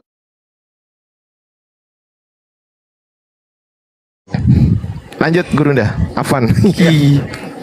Kabar gembiranya teman-teman, Ukti Sonia Bali itu segera untuk membuka DPW Bali untuk API ya. Amin. Mantap. Amin ya rabbal alamin. Base campnya mewah itu. Gurunda. Iya. Rumahnya 6 lantai. Dengan Assalamualaikum warahmatullahi wabarakatuh. Waalaikumsalam warahmatullahi wabarakatuh. Ini baru ketua umum, Pak Ketua ini. Nah ini ketuanya ini. Iya. Loh, apa ini? Aku baru datang ini. Luar biasa aku tadi nyimak Gurunda. Lanjut. Luar biasa. Selamat ulang tahun Ustadz Alif. Masya Allah. Sedikit. Tadi malam itu Mbak Sonya itu kan minta pertimbangan ke saya. Pak Sugi, gimana saya menjadi anggota API untuk di Bali? Nah, gimana dengan JCC? Saya bilang begitu. Udah siap belum? Iya kan? Udah siap belum? Saya bilang kan. Lagian JCC udah vakum kata dia kan. Saya kan cuma bendahara tapi belum dilantik, nggak tertulis gitu loh, karena belum bisa dikukuhkan gitu. Dan bendahara sudah sudah dialihkan ke siapa gitu. Ya kalau begitu ya terserah, saya nggak maksa. Kalau mau gabung ya silakan aja gabung. Iyalah daripada saya nggak ada kegiatan, nggak ikut dakwah, rugi saya. Mending saya gabung sama API ikut berdakwah. Ya alhamdulillah kalau begitu silakan maju, saya bilang begitu. Sama Bang Faisal nanti rencananya. Tapi semalam gabung nggak Ustadz Alif beliau di rapat kita? Iya, dari Bali. Ada loh, kan beliau belum ini. Itu kan baru sounding ini, woro-woro itu. Baru. Belum resmi ya. Oh gitu. Ya. Silakan Ustadz Alif, mungkin laporan semalam Ustadz Alif disampaikan kepada Gurunda Ustadz atau gimana Ustadz? Oh iya, pertemuan dengan DPW ya. Ya. Atau silakan Ustadz, saya persilakan dulu ketua kita. Sudah, baik. Ya, semalam sudah kita sampaikan. Alhamdulillah, intinya adalah perkembangan dari api ini sendiri, kita saat ini mulai melibatkan saudara-saudara kita yang DPW. Jadi untuk menghindari kesulitan atau kendala-kendala yang ada ketika orang-orang yang sebelumnya itu belum mendaftar di API ingin daftar di API, maka saat ini silakan mendaftar API untuk menjadi anggota API melalui wilayahnya masing-masing. Lingkupnya provinsi ya. Ketika misal dia di Jawa Barat gitu kan, provinsi Jawa Timur dan sebagainya. Nah, di situ sudah ada DPW-nya. Silakan mendaftar ke wilayah tersebut gitu. Nanti mereka mengolah, lalu pusat hanya menerima gitu. Jadi sudah ada banyak API dari Sabang sampai Merauke berjajar pulau-pulau. Yaitu sudah ada anggota API. Kalau ingin tahu wilayahnya ada API atau tidak, karena rata-rata semua sudah punya akun TikTok, silakan cari aja sesuai wilayahnya. Misal Anda wilayah tinggal di Jawa Barat, cari aja API Jabar atau gitu kan, API Jatim, API Jateng, API Aceh, API Riau dan seterusnya. Itu ada akunnya. Nanti bisa dikontak ke sana untuk mendaftar, menghubungi ketua atau pengurus wilayah sana gitu. Nah itu jadi ada kemudahan. Pertanyaannya nih Pak Sekjen sama Pak Ketua ini, sampai sekarang saya belum ada kartu anggota saya ini. Belum ada apa? Iya. Belum ada kartu anggota. Tapi DSK sudah, DSK-kan sudah Bang Peta. Ini spesial ini spesial. Ya, spesial Bang Peta. Emangnya sudah ada kartu anggota, saya aja belum dapat. Iya emang belum. Yang semalam itu kalau bisa dijelaskan ada beberapa DPW Ustadz Alif se-Indonesia yang sudah bergabung dalam meeting room di Zoom semalam itu Ustadz Alif. Sudah berapa DPW? Ya itu kan kita lingkupnya, meeting Zoom itu lingkupnya konsumsinya untuk DPW, masa kita share di publik begini. Itu kan internal itu. Nanti diupdate di ini aja sama notulennya di grup. Jadi maupun saya ingat ini teman-teman. Jadi beberapa sebelum Lebaran ya, sebelum puasa. Jadi DPW API Sulsel itu ada pertemuan. Jadi mereka mempertanyakan tentang kebijakan-kebijakan yang berlaku secara nasional. Nah, apakah itu bisa dirunut kepada API masing-masing di wilayah gitu? Ataukah dia membuat suatu aturan-aturan yang tidak bertentangan dengan pusat gitu? Gimana tuh Pak Ketua?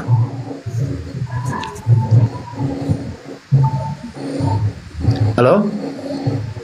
Ya. Oh, ini di bawah ada yang nanya apakah ada pungutan atau tidak. Sejauh ini API belum memungut apapun. Halo Pak Ketua. Sorry tadi aku sorry lagi balas WA. Ya, sejauh ini bukan belum, bahkan sejauh ini API tidak memungut apapun sejauh ini ya. Tidak ada pungutan apapun. Bahkan bukan hanya belum kan gitu. Ya maaf Pak Peta. Deh. Enggak, sorry. Pertanyaan saya itu di jadi saya aku lagi balas WA. Oh gitu. Jadi ada pertanyaan kemarin waktu kita ngumpul di Makassar itu, tanya kepada saya bilang kalau masalah itu saya nggak bisa jawab gitu kan. Nah nanti coba saya tanyakan kepada pengurus pusat. Jadi mereka membuat ADART sendiri atau mengacu kepada ART pusat gitu. Itu intinya. Mengacu ke pusat. Mengacu gitu pusat. Mengacu ke pusat. Secara pokoknya itu sudah ada, bahkan ada pedoman organisasi. Nah, nanti masalah kegiatannya kan silakan adakan kegiatan, yang penting tidak menyalahi ADART yang ada gitu. Misalkan ada kegiatan sosialnya dan sebagainya. Nah, kegiatan sosialnya berbentuk apa? Silahkan dilakukan. Misal dia berbagi atau mengunjungi atau apapun itu, nah gitu. Jadi hal seperti itu silahkan dilakukan. Yang penting lakukanlah kegiatan tidak menyalahi ADART seperti dari pusat gitu. Oke. Dari mana ini? Bisa sampaikan. Kan DPW itu kan sudah dikasih ADART-nya pusat Ustadz Alif kan ya. Bang Ardiansah, sekretaris, dengar di. Ya, terakhir ada pedoman organisasi. Ya, silakan Ustadz Alif. Aman.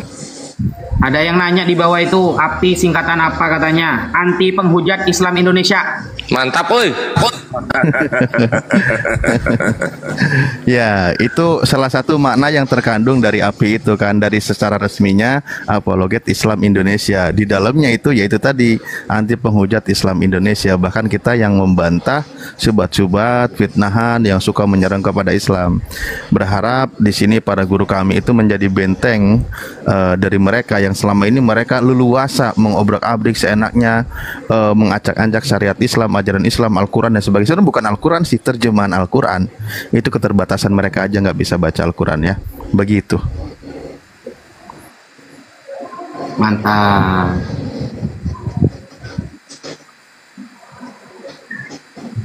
Ya, itu makna secara syar'i ya. Makna syar'inya itu anti penghujat. Ada penghujat, kita maju gitu.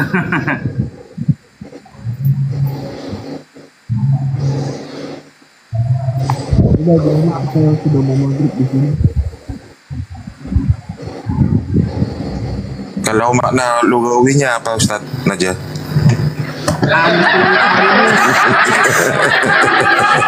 Anti Paulus atau anti Perah Istar. Walah. Aduh.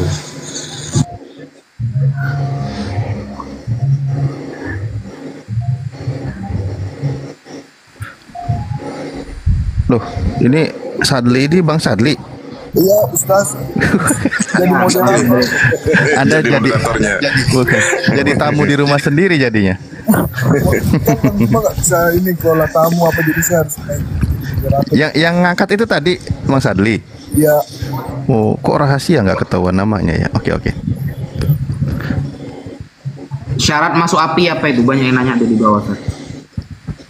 Oh, syarat masuk API itu ya mendaftar sebenarnya. Makanya tadi kita sampaikan contoh saat ini kita ambil yang umum aja. Misal kita ada API DPW Jabodetabek, itu kan khusus Jabodetabek. Ketika KTP-nya wilayah Jabodetabek, maka mendaftarlah ke wilayah tersebut. Nah, nanti dikasih link pendaftarannya, nama, alamat, foto KTP, foto keluarga enggak ya, foto KTP dan foto selfie dan sebagainya. Lalu nanti dikirim, nanti diverifikasi, maka Anda sudah terdaftar di API. Ketika sudah terverifikasi, nanti tunggu waktunya, biasanya seminggu, 2 minggu, 3 minggu akan keluar. Mungkin saat ini nanti akan lebih cepat keluar kartu anggotanya API gitu. Nanti turut berpartisipasi di kegiatan-kegiatan API, karena kegiatan API ini bukan hanya dunia perdebatan, apalagi online, apalagi hanya TikTok gitu. Menyeluruh semua kegiatan baik online maupun offline. Ketika di online ya kegiatan seperti ini, dakwah lintas agama.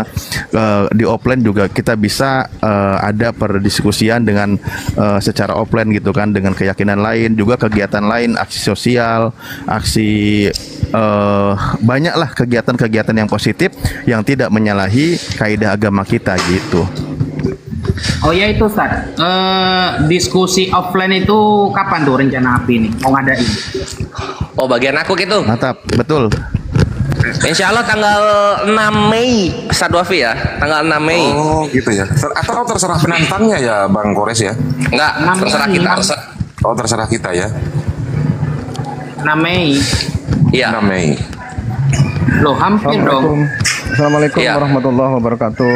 Waalaikumsalam warahmatullahi wabarakatuh. Terima kasih sudah Bang Kores, kalau misalnya ada debat atau diskusi yang kemudian disebarkan tetapi bukan bagian dari API, apakah kita sebagai bagian dari API itu ikut berpartisipasi apa gimana? Tidak usah ya.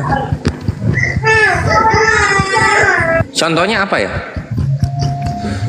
Tapi di grup ada kayaknya ada debat lintas agama Kristen vs Islam kan gitu kan, tapi tidak mengatasnamakan API. Belum iya, Mereka kalah. Nggak apa-apa ya? Ya iyalah, apa kita mau ini otoriter. Lo enggak juga. Enggak, ini Ustadz Alif perlu dievaluasi barangkali barusan tentang diskusi yang paling fenomenal kayaknya ya, salah satunya barusan Bang Gurunda Zuma dengan si Elia, karena ketika saya lihat melalui head to head, melalui debat diskusi versi PK kan istilahnya itu tidak ada yang ngerecoki. Ini selanjutnya apakah seperti ini? Karena saya baru maksudnya gini. Iya. Maksudnya gini, jadi Ustaz Alif dan Gurunda dan juga pengawas pembina sekretaris dan juga API lah ya, jajaran bangsawannya API. Ini aku memberitahukan tadi di grup itu ada yang nge-share bahwa akan ada dialog penghujat Islam dengan Muslim, tapi Muslimnya Muslim yang tidak termasuk dalam API gitu. Itu dia yang saya masalahkan. Bagaimana API menyikapinya gitu loh bahasanya. Nah, itu yang saya jadi ya, tapi Ustaz Arif tadi fokusnya ke ada dialog tapi bukan API, kan itu jatuhnya gimana gitu. Iya, nggak nyebutnya malah saya. Iya makanya ini penghujat, ini ada penghujatnya. Nah itu gimana menyikapinya? Iya. API itu kan iya loh, gini loh kan masalahnya. Kalau API itu kan sebenarnya kita ini wadah kan gitu. Tidak semua saudara kita kan tergabung di API. Siapapun mereka silakan mengadakan sebagaimana kegiatan API yang tidak tergabung di API kan gitu. Dan itu pergerakan dakwah kan kita tidak dibatasi. Kalau bisa memang kita bersinergi dengan siapapun, dengan komunitas manapun. Nah, makanya ketika ada yang hal demikian, ketika di luar ranah API ya kita tidak bisa intervensi. Ini secara aturannya ya kan gitu, tidak bisa intervensi kan gitu. Justru malah kalau intervensi nanti dibilang emang siapa lo gitu kan. Nah tapi intinya memang ketika ada yang lain mengadakan tema dan sebagainya ya secara umumnya kita dukung. Nah cuman kita perlu memperhatikan juga kan, harus teknisnya harus jelas, harus terstruktur kan gitu, tertata rapi, kita lihat lawan kan gitu. Karena kalau kita tidak paham lawan kan gitu, tidak terstruktur, tidak rapi, ya nanti juga kita kebenaran itu kan bisa terkalahkan. Kebenaran yang tidak terstruktur akan terkalahkan oleh kebatilan yang terstruktur. Nah itu. Nah, sikap kita ya di satu sisi memang kalau bisa gitu kan, cuman intervensi kita nggak bisa gitu. Kalau kita menyuarakan, mengusulkan sih bisa aja mengusulkan, oh ini si ini tipikalnya begini, nah gitu. Tapi sebenarnya udah berapa kali juga sih kita ketemu dengan orang-orang tersebut dan kita melihat juga gitu. Tapi ya mungkin sudah kebiasaan mereka, ya saya nggak bisa ngomong sih di luar wewenang. Dan banyak teman-teman yang bilang, banyak ini bukan 1-2 Ustaz, ada teman-teman yang bilang begini, API itu kerjaannya debat terus ya, gak ada dakwah-dakwahnya gitu. Kalau Anda mau kajian, masuk room saya, tanya jawab, masuk room saya. Ada yang bagian diskusi, masuk room Bang Zuma. Ada bagian Sirah Nabawiyah, cerita para nabi, bagian Mas Kores. Nah itu ada semua tuh, tinggal Anda mau masuk di roomnya siapa gitu. Nah, betul. Mantap Stazi. Jiwa raga. Takutnya ada statement kerjaannya debat melulu setiap hari, gak ada penjelasan Islamnya. Loh, sampean mau masuk roomnya siapa dulu? Kalau masuk room saya ya tanya jawab, ada fikih, tauhid. Masuk roomnya Mas Kores, Pera Istar ini Sirah Nabawiyah, cerita para nabi. Masuk room Bang Zuma, diskusi, terserah. Gitu. Bahkan kita ada semua room DPW itu juga ada kegiatan. Nah disitulah tadi wilayah itu kan boleh melakukan kegiatan dakwah secara kan di sana juga ada divisi dakwah, banyak itu. Jadi banyak kalau kawan-kawan terfokusnya di pas perdebatan ya memang disitulah fokusnya gitu. Ada yang divisi dakwahnya seperti tadi Ustadz Wapi yang fokus di sana, ya itulah yang disimak. Bahkan DPW ini silahkan melakukan kegiatan kajian, mereka ada juga interaksi dan sebagainya. Itu kan mereka menggunakan yayasan gitu loh. Jadi DPW ini nanti untuk meramaikan Gomal TikTok ketika di online ini kegiatan menyuarakan suara dakwah kita, dakwah Islam gitu. Banyak itu DPW juga. Jadi banyak mengisi semua gitu ya, semua lini yang sifatnya dakwah gitu. Bahkan sampai Ustaz, sampai ada Kristen itu sedikit yang saya sampaikan ini. Ada apa ya namanya? Ada Kristen yang mau ngundang saya tapi ceramahnya di masjid. Nah, jadi saya heran ini, ada Kristen mau ngundang saya kira mau diundang ke gereja. Enggak Ustaz, sampean saya undang ke masjid di dekat gereja saya gitu. Anda yang ceramah kita dengerin katanya. Ini gimana konsepnya? Tunggu dulu. Kitanya tuh Kristen. Iya, jadi dia itu Kristen naik ke room saya. Ustaz, saya mau undang Anda ceramah, boleh nggak katanya? Boleh kata saya. Kamu Kristen? Iya katanya. Mau diundang ke gereja? enggak, ke masjid dekat rumah katanya. Boleh nggak sih kita yang nonton katanya? Ya boleh lah kata saya. Mantap, mantap. Kok lucu ya? Berarti dekat banget itu si orang-orang gerejanya sama kawan-kawan muslim di sana. Iya. Di Medan. Maunya di Medan dia. Langsung aja kalau enggak ini. Dia bikin undangan. Mantap. Buat dia. Jadi dia yang biayai semuanya, pesawatnya semuanya dia yang biayai, tapi ceramahnya di gereja Ustadz katanya. Ceramahnya di apa, di masjid. Kita yang hadir katanya. Oh ya dah Bapak, ya nanti saya. Artinya mereka mau mualaf berjamaah itu. Nah, saya tanya Bang, masjid mana? Masjid Raya Medan Ustadz katanya. Tapi nanti yang membiayai Kristen, nanti kita nonton aja gitu. Bagus juga itu kayaknya. Ini dari Api Aceh ada yang mau disampaikan mungkin sebelum kita istirahat dulu deh. Di sini sudah sholawat mau maghrib. Oh iya. Baik, terima kasih Gurunda Zumah dan semua para ustadz yang ada di Komal ini. Saya menindaklanjuti rapat yang semalam itu Pak Ketum. Yang saya usulkan tentang pembuatan aplikasi API. Alhamdulillah udah saya buatkan. Dan udah diuji coba, mohon untuk ditinjau. Siap Pak, semalam Pak nama ya. Aduh lupa aku namanya. Pak Holil ya, bener ya. Siap, nanti di share aja ke kita. Ini share ke kita, nanti kita pertimbangkan, dan pertimbangan kita kan berusaha untuk ini secepatnya juga kita gunakan gitu. Jadi Gurunda ini salah satu guru kita dari Aceh. Beliau semalam ketika rapat menawarkan bahwa beliau bisa membuatkan aplikasi. Jadi ketika nanti kawan-kawan yang ingin mendaftar masuk ke aplikasi itu, tinggal cari wilayahnya sesuai dengan domisili, sesuai KTP, tinggal mendaftar di sana. Itu mempermudah gitu. Dan berharap ke depan aplikasinya itu bisa di-download di Play Store maupun iOS kan gitu ya. Iya. Bentar saya tampilkan kameranya. Ini udah saya install di HP saya nih. Beliau siap berbagi ilmunya. Masya Allah. Saya ya. Betul Ustaz Ardiansyah. Ini tampilannya ini. Yang mana? Yang gambar dua cewek itu?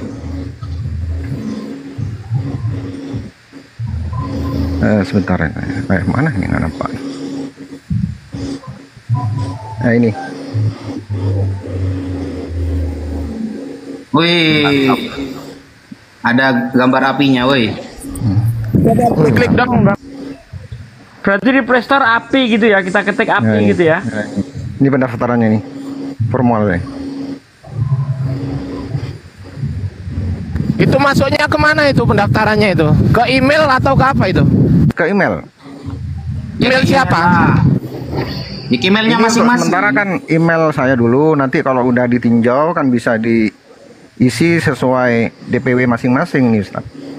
Berarti setiap DPW aplikasinya berbeda itu atau gimana? Karena kan email pendaftaran itu per DPW masuknya kan harus ke email itu. Gini izin Pak Ardiansyah, semalam itu begini, nanti kalau ini koreksi ya Pak Khalil ya. Jadi kan beliau ini menyiapkan satu aplikasi, nanti di-download oleh di-download. Nah, nanti setelah di-download silakan mendaftar sesuai dengan wilayah masing-masing, nanti masuk ke wilayah tersebut, ke email wilayah tersebut disiapkan. Gitu ya? Betul ya. Nah, itu. Untuk keamanan gimana itu? Untuk keamanan. Keamanan insya Allah aman ini Ustaz. Karena ini kan kalau Oten yang daftar gimana? Oh, nggak bisa, dia kan nanti dikonfirmasi oleh ini pengurus DPW masing-masing Ustaz. Oh siap, paham. Oh gitu. Ya. Wih keren. Ini formulir pendaftarannya udah lengkap nih. Ya. Nah, ini harus ditiru sama teman-teman dari DPW lain. Ini untuk pusat Gurunda, Afwan. Iya, justru maksudnya begini, Afwan ya. Kelas gini lah cerita. Jadi aplikasinya nanti tetap satu, aplikasinya ingin mendaftar API, download aplikasi API. Nah, nanti dia mendaftarnya itu dicari KTP-nya wilayah mana. Oh, wilayah Jawa Barat, maka dia masuk pendaftarannya di wilayah Jawa Barat. Nanti datanya masuk ke Jawa Barat gitu. Mantap. Otomatis itu. Iya, dimasukkan kan emailnya dan sebagainya gitu. Begitu ya Pak Holil ya. Jadi kalau yang daftar OTM, Ya. Tuh. Nah, nggak bisa, terpental. oh gitu. Iya, Kan iya. sama, ada foto KTP, foto selfie, foto bareng KTP gitu. Nanti cairnya mau 5 kok cairnya sih kayak lagi pinjam. Nah, itu nanti terverifikasi. Wih, keren itu. Jadi kalau Elia nanti yang daftar langsung anu ya, ada dipental gitu ya, nggak bisa ya? Iya, Muhammad Elia. Saya ngecek nyari di Playstore kok nggak ketemu. Belum, Pak De. Orang baru baru di Muhammad Ali namanya. Oh, jadi Elia berubah jadi Ali. Oh. Terdeteksi nanti. Wah, terkena penyakit HIV, nggak bisa. Gitu.